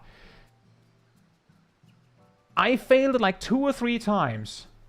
And then I asked my co-tank if we could do something. Like, maybe they can do it. Like, maybe they can do better. Because it was like, it's like 15 minutes lost. In an instant, because I goofed it.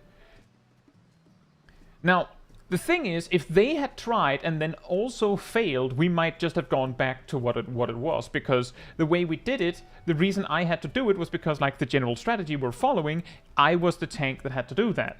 And the other tank had to do a different thing. Because we wanted my druid tank partner, and I was a brewmaster, to kite the Iron Star, we had an unusual tank switch at that time that normally wasn't there. But the druid got it right first try. Just first try, nailed it. Like, we didn't kill it in the first try, I don't believe. I think it was the second try. But it, like, we just swapped and boom. Now that mechanic wasn't an issue anymore. If that mechanic was like 2 minutes into the fight, I'm pretty sure I would have just said, just give me a chance. I'll get it in a bit. Like, I'll get a few tries. I'm not going to waste a whole minute of other people's time because I'm an idiot. Especially not if someone else there can do it instead. That's basically Sunrise Sabbath. That is the reason why someone goes, yeah, we've just reached Sunrise Sabbath. And I go, there's a simulator to practice that, by the way. Because it's going to suck if the reason you wiped is because you didn't know. And you had the chance to know. At least if you're not doing it blind, right? If you're not doing it blind.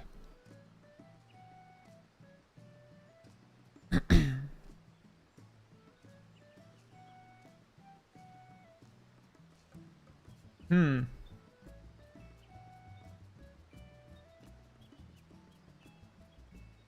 that is strange. It's saying nothing is wrong on my end.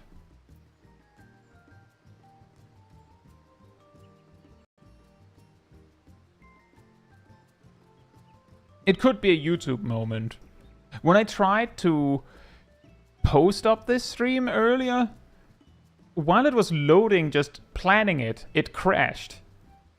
It did make it, but that would explain that YouTube might have a weird time. So it could be YouTube. It could also be me, but it's not saying anything on my end, so I can't.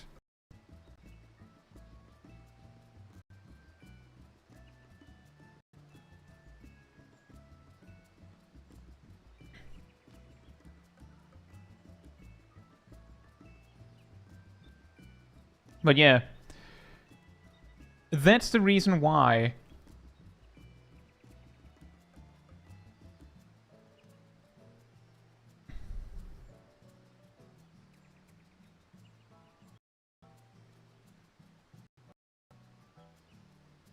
I mean, Tinkle, that can be YouTube just not receiving it well enough.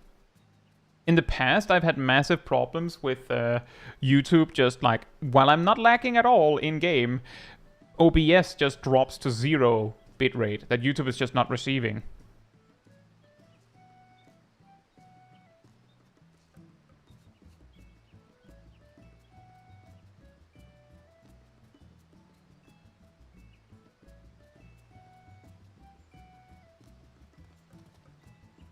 I don't know.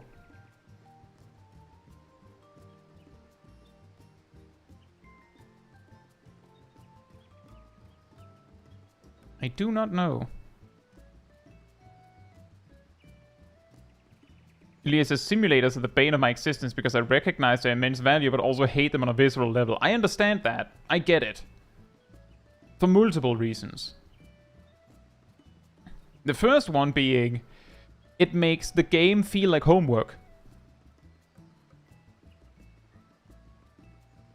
The second one is that it doesn't matter how much time you spend with the simulator. It's not going to be the same as the real deal. Ever. At least not with the design it is now. Like, maybe one day if they make a... Like, if people make simulators that are literally like a game. Like, you just get put into, like, a simplified environment, and it's exactly the mechanic, and you just have to move into position. Like, maybe then. But... And this is reason 3.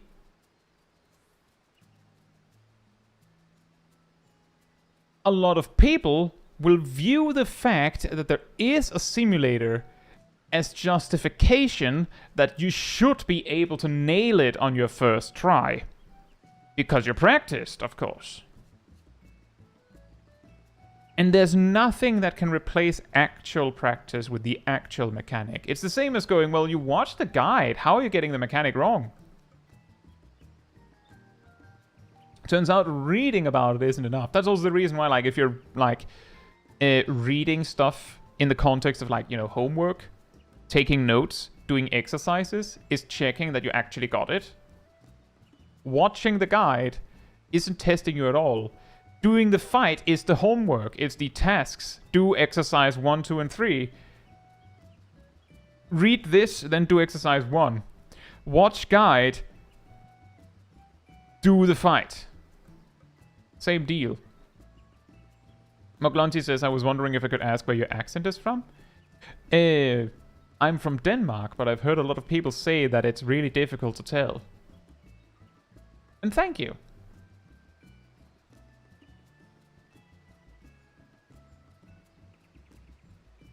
Tinkle says, being in a somewhat casual ultimate static with some slow learners, I'm very happy to have sims to take advantage of. Yeah, the difference is specifically that if you can use them to practice, but part of the problem is that it can... No. It can be a... It can cause some misunderstandings and problems. It can also make you feel bad. And that's also why I'm trying to make the connection between homework, because I feel like it's a lot more commonly acceptable and understood that shockingly, like cramming the entire book before a math exam, like the day before the exam, you're not going to remember any of that. You're not. It doesn't even have to be math. Could be like biology, physics, I don't know, politics. You cram the entire book, you're not going to remember it. Even if you take incredible notes, you're probably not going to remember all of it, and you might not understand all of it correctly. That's why there's the exercises and practice and stuff, is that makes it stick better. And doing things like watching a job, like watching a guide, watching a job guide, all of that is the same as reading for homework. That's not enough. You have to also practice. Like, it's pretty funny. I have seen some cases where people are completely lost on, like, they don't quite get it in my job guides. And then I say, have you tried going over to a striking dummy and then do the things that are being demonstrated in the guide as it's happening? And often it helps. Alright, Nox, enjoy your evening. Peaches says, I had a Danish friend who always sounded more French than what I thought a more stereotypical Danish accent would sound like. A lot of the time, the accent you end up developing is based on who you're talking with. And, well, a big part of it is that I learned English in writing a lot more and a lot faster before I learned to speak it at all. And I usually didn't speak English with Danish people. I spoke English with British people, with French people, with Germans, with, I don't know, other Scandinavian people. Like, I had a raid leader that was Greek at some point. And I've done, like, I played Monster Hunter for a while with Americans.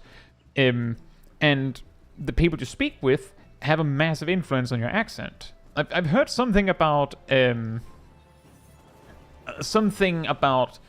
think that there's like a special accent that is developed in Antarctica. You know, the researchers that are down there, they get so crunched up with each other that they develop almost like their own, like, secluded speech patterns and things like that.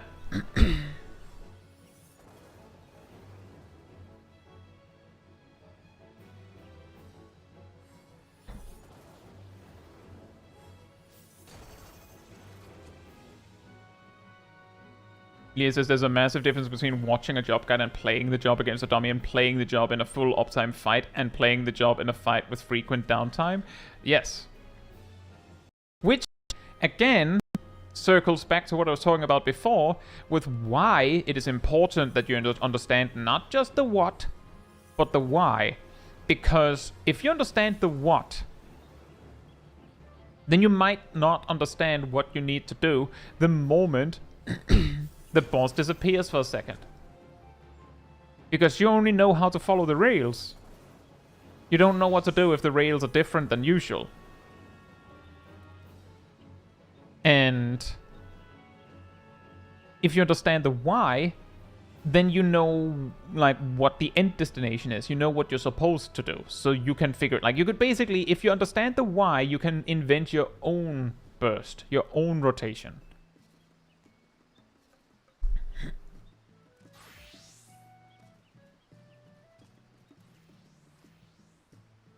Tingle says something you see a lot in Norway, since we have a million different accents here, is people who move to a different part of the country can swap accents on the fly depending on who they're talking to.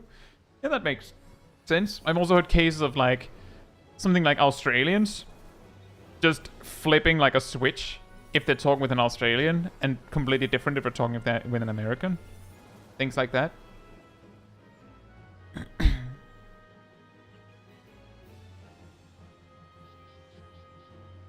But it is quite strange.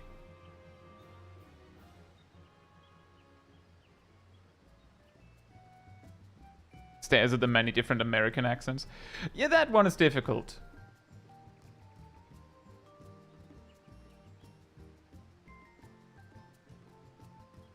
I think what you're mentally is if you only know the what.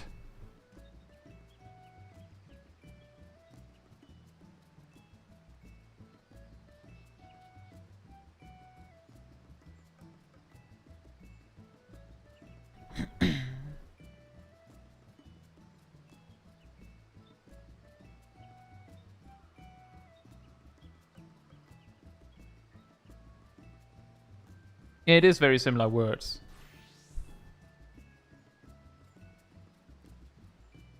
But yeah, in that specific regard, learning a job in Final Fantasy XIV, for instance, isn't that different from learning a subject in school, for instance. It's just that the subject in school can be a lot more boring.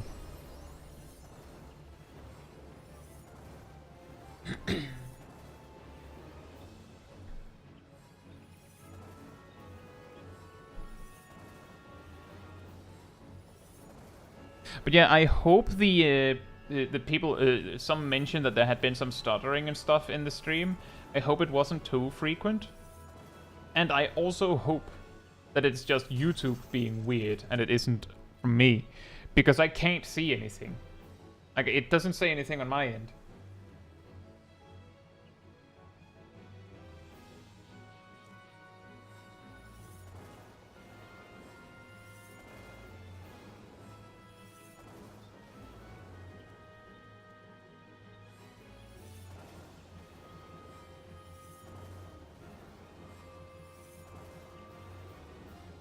But I'm still messing around with some stream settings to see what works really well.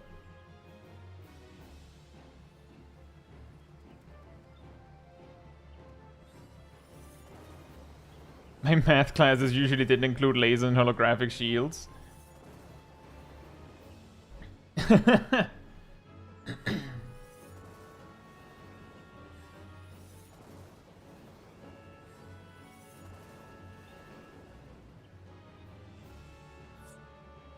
It's extra weird, Sally, because if there is a problem, then I can usually see it on OBS first, and YouTube will report that there's nothing wrong, unless the problem, which may be sourced from YouTube, it goes for a prolonged period of time. Because YouTube will then experience that there's something wrong, and, well, they're not programmed to assume they are doing it wrong, so they'll just say that I'm doing it wrong. Like, sometimes when my stream cuts out for like 5 seconds, then by the time I come back, you will all hear me say, "Oh, we're back," and then YouTube will say that there's problems with the feed. Like, when it has resolved itself. Like, things like that. But it didn't do that today, probably because these stutters were, like, momentary and things like that.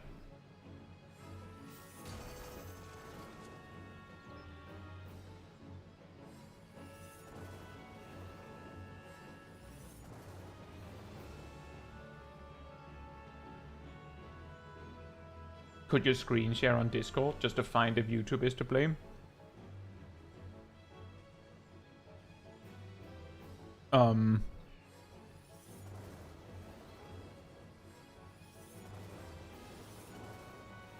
I probably could. The problem is, Cat, and this is something that I've been working with for months. Consider the following. I've been trying to figure out what's happening with these things since Sephiroth Extreme Countdown. That was the first time we started seeing these weird issues crop up. And I tested it all with my brother, where we streamed to a separate thing. The problem is that the problems appear a bit sporadically. So if I test for like 6 hours on this alternative stream source, it might be option 1, there's nothing wrong with YouTube. Or rather, it might be, like, I could stream for 6 hours and go, there's nothing wrong on my end, because nothing's happening. But it's also possible that those specific 6 hours, if I had streamed to YouTube instead, nothing would have happened. As in, the observation was irrelevant, because I would have had to stream to... Essentially, I'd have to stream to YouTube and the other place simultaneously and see that something is breaking on only one. And because of the sporadicness of YouTube issues like this, is that I could stream, as I said, for 6 hours and have nothing to show for it. And...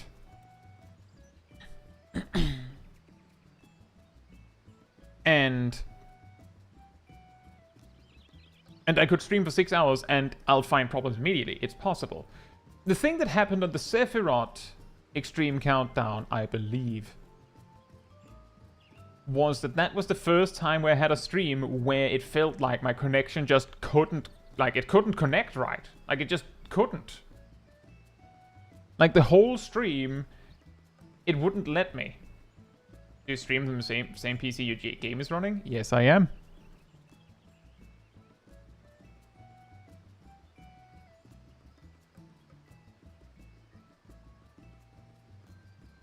And the problem, I just want to reiterate. I just want to reiterate that most of the weird YouTube suddenly just cuts the connection, or there's just a really bad connection for a while problems, went away like January this year. And like a couple weeks ago, which means later in January, I switched to this PC, which is stronger than the other one. It's complicated. It's complicated. And I've tested so many things that I don't know what the problem is. The only thing I can say is that it seems like in the somewhat recent streams, there's been very minimal, if anything, such as stuttering. There's been some pixelation and stuff, but that was something that we kind of expected with a lowered bitrate, but that is what YouTube recommends.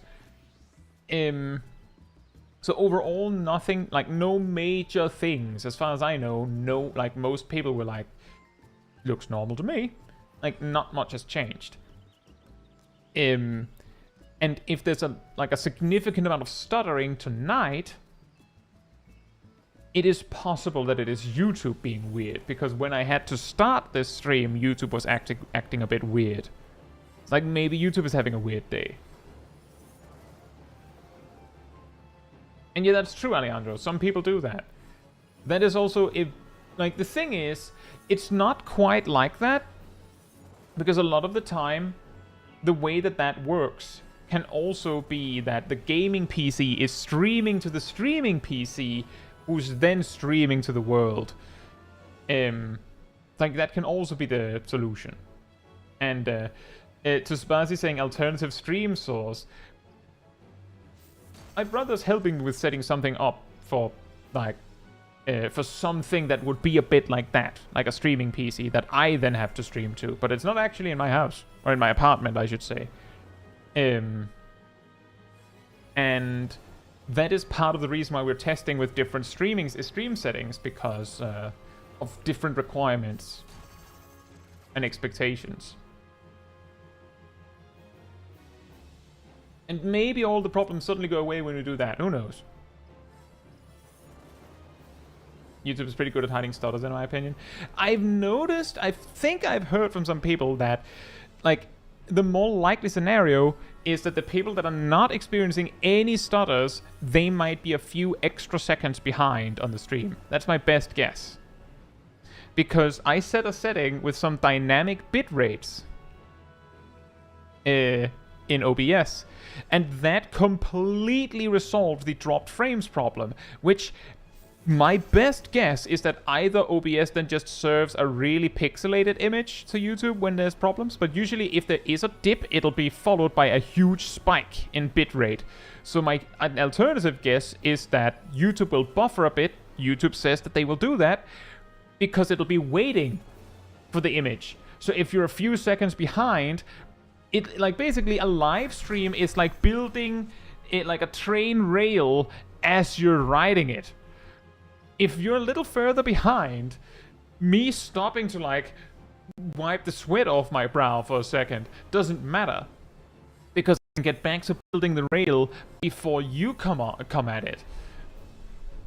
So maybe that's the reason why not everyone is noticing it. It's also possible it's clearly there. Tingle did mention that it seemed like it came a few times.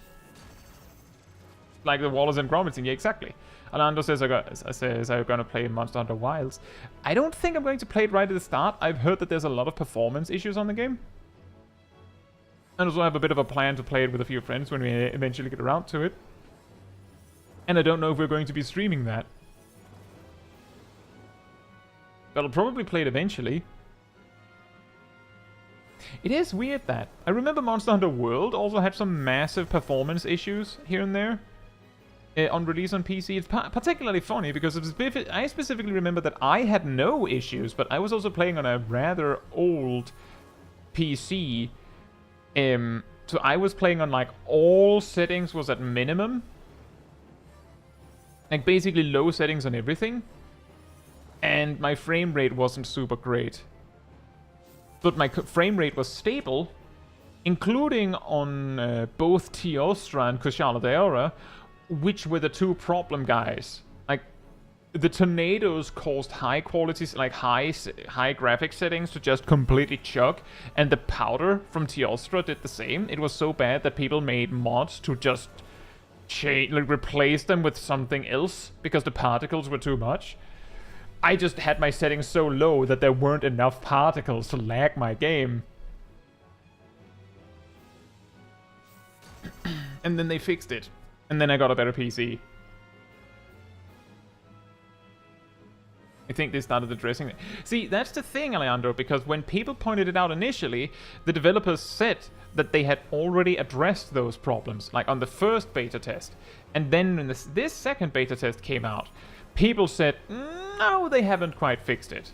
Which is the reason why I'm saying there seem to be some problems. So I'm not going to promise anything.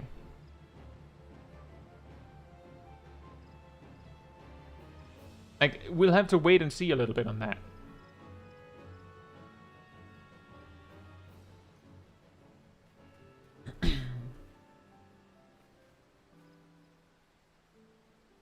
Sally says, if I recall correctly, they put out a statement saying this benchmark doesn't have the improvements they made.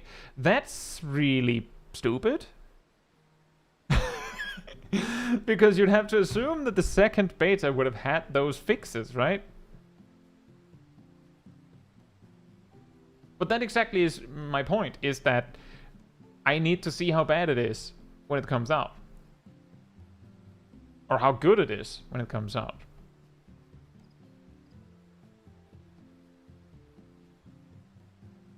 But yeah, I'll probably play the game eventually. I don't know if I'd stream it, but I'll play it. But, with that said, we got all the mounts we sort of set out to get.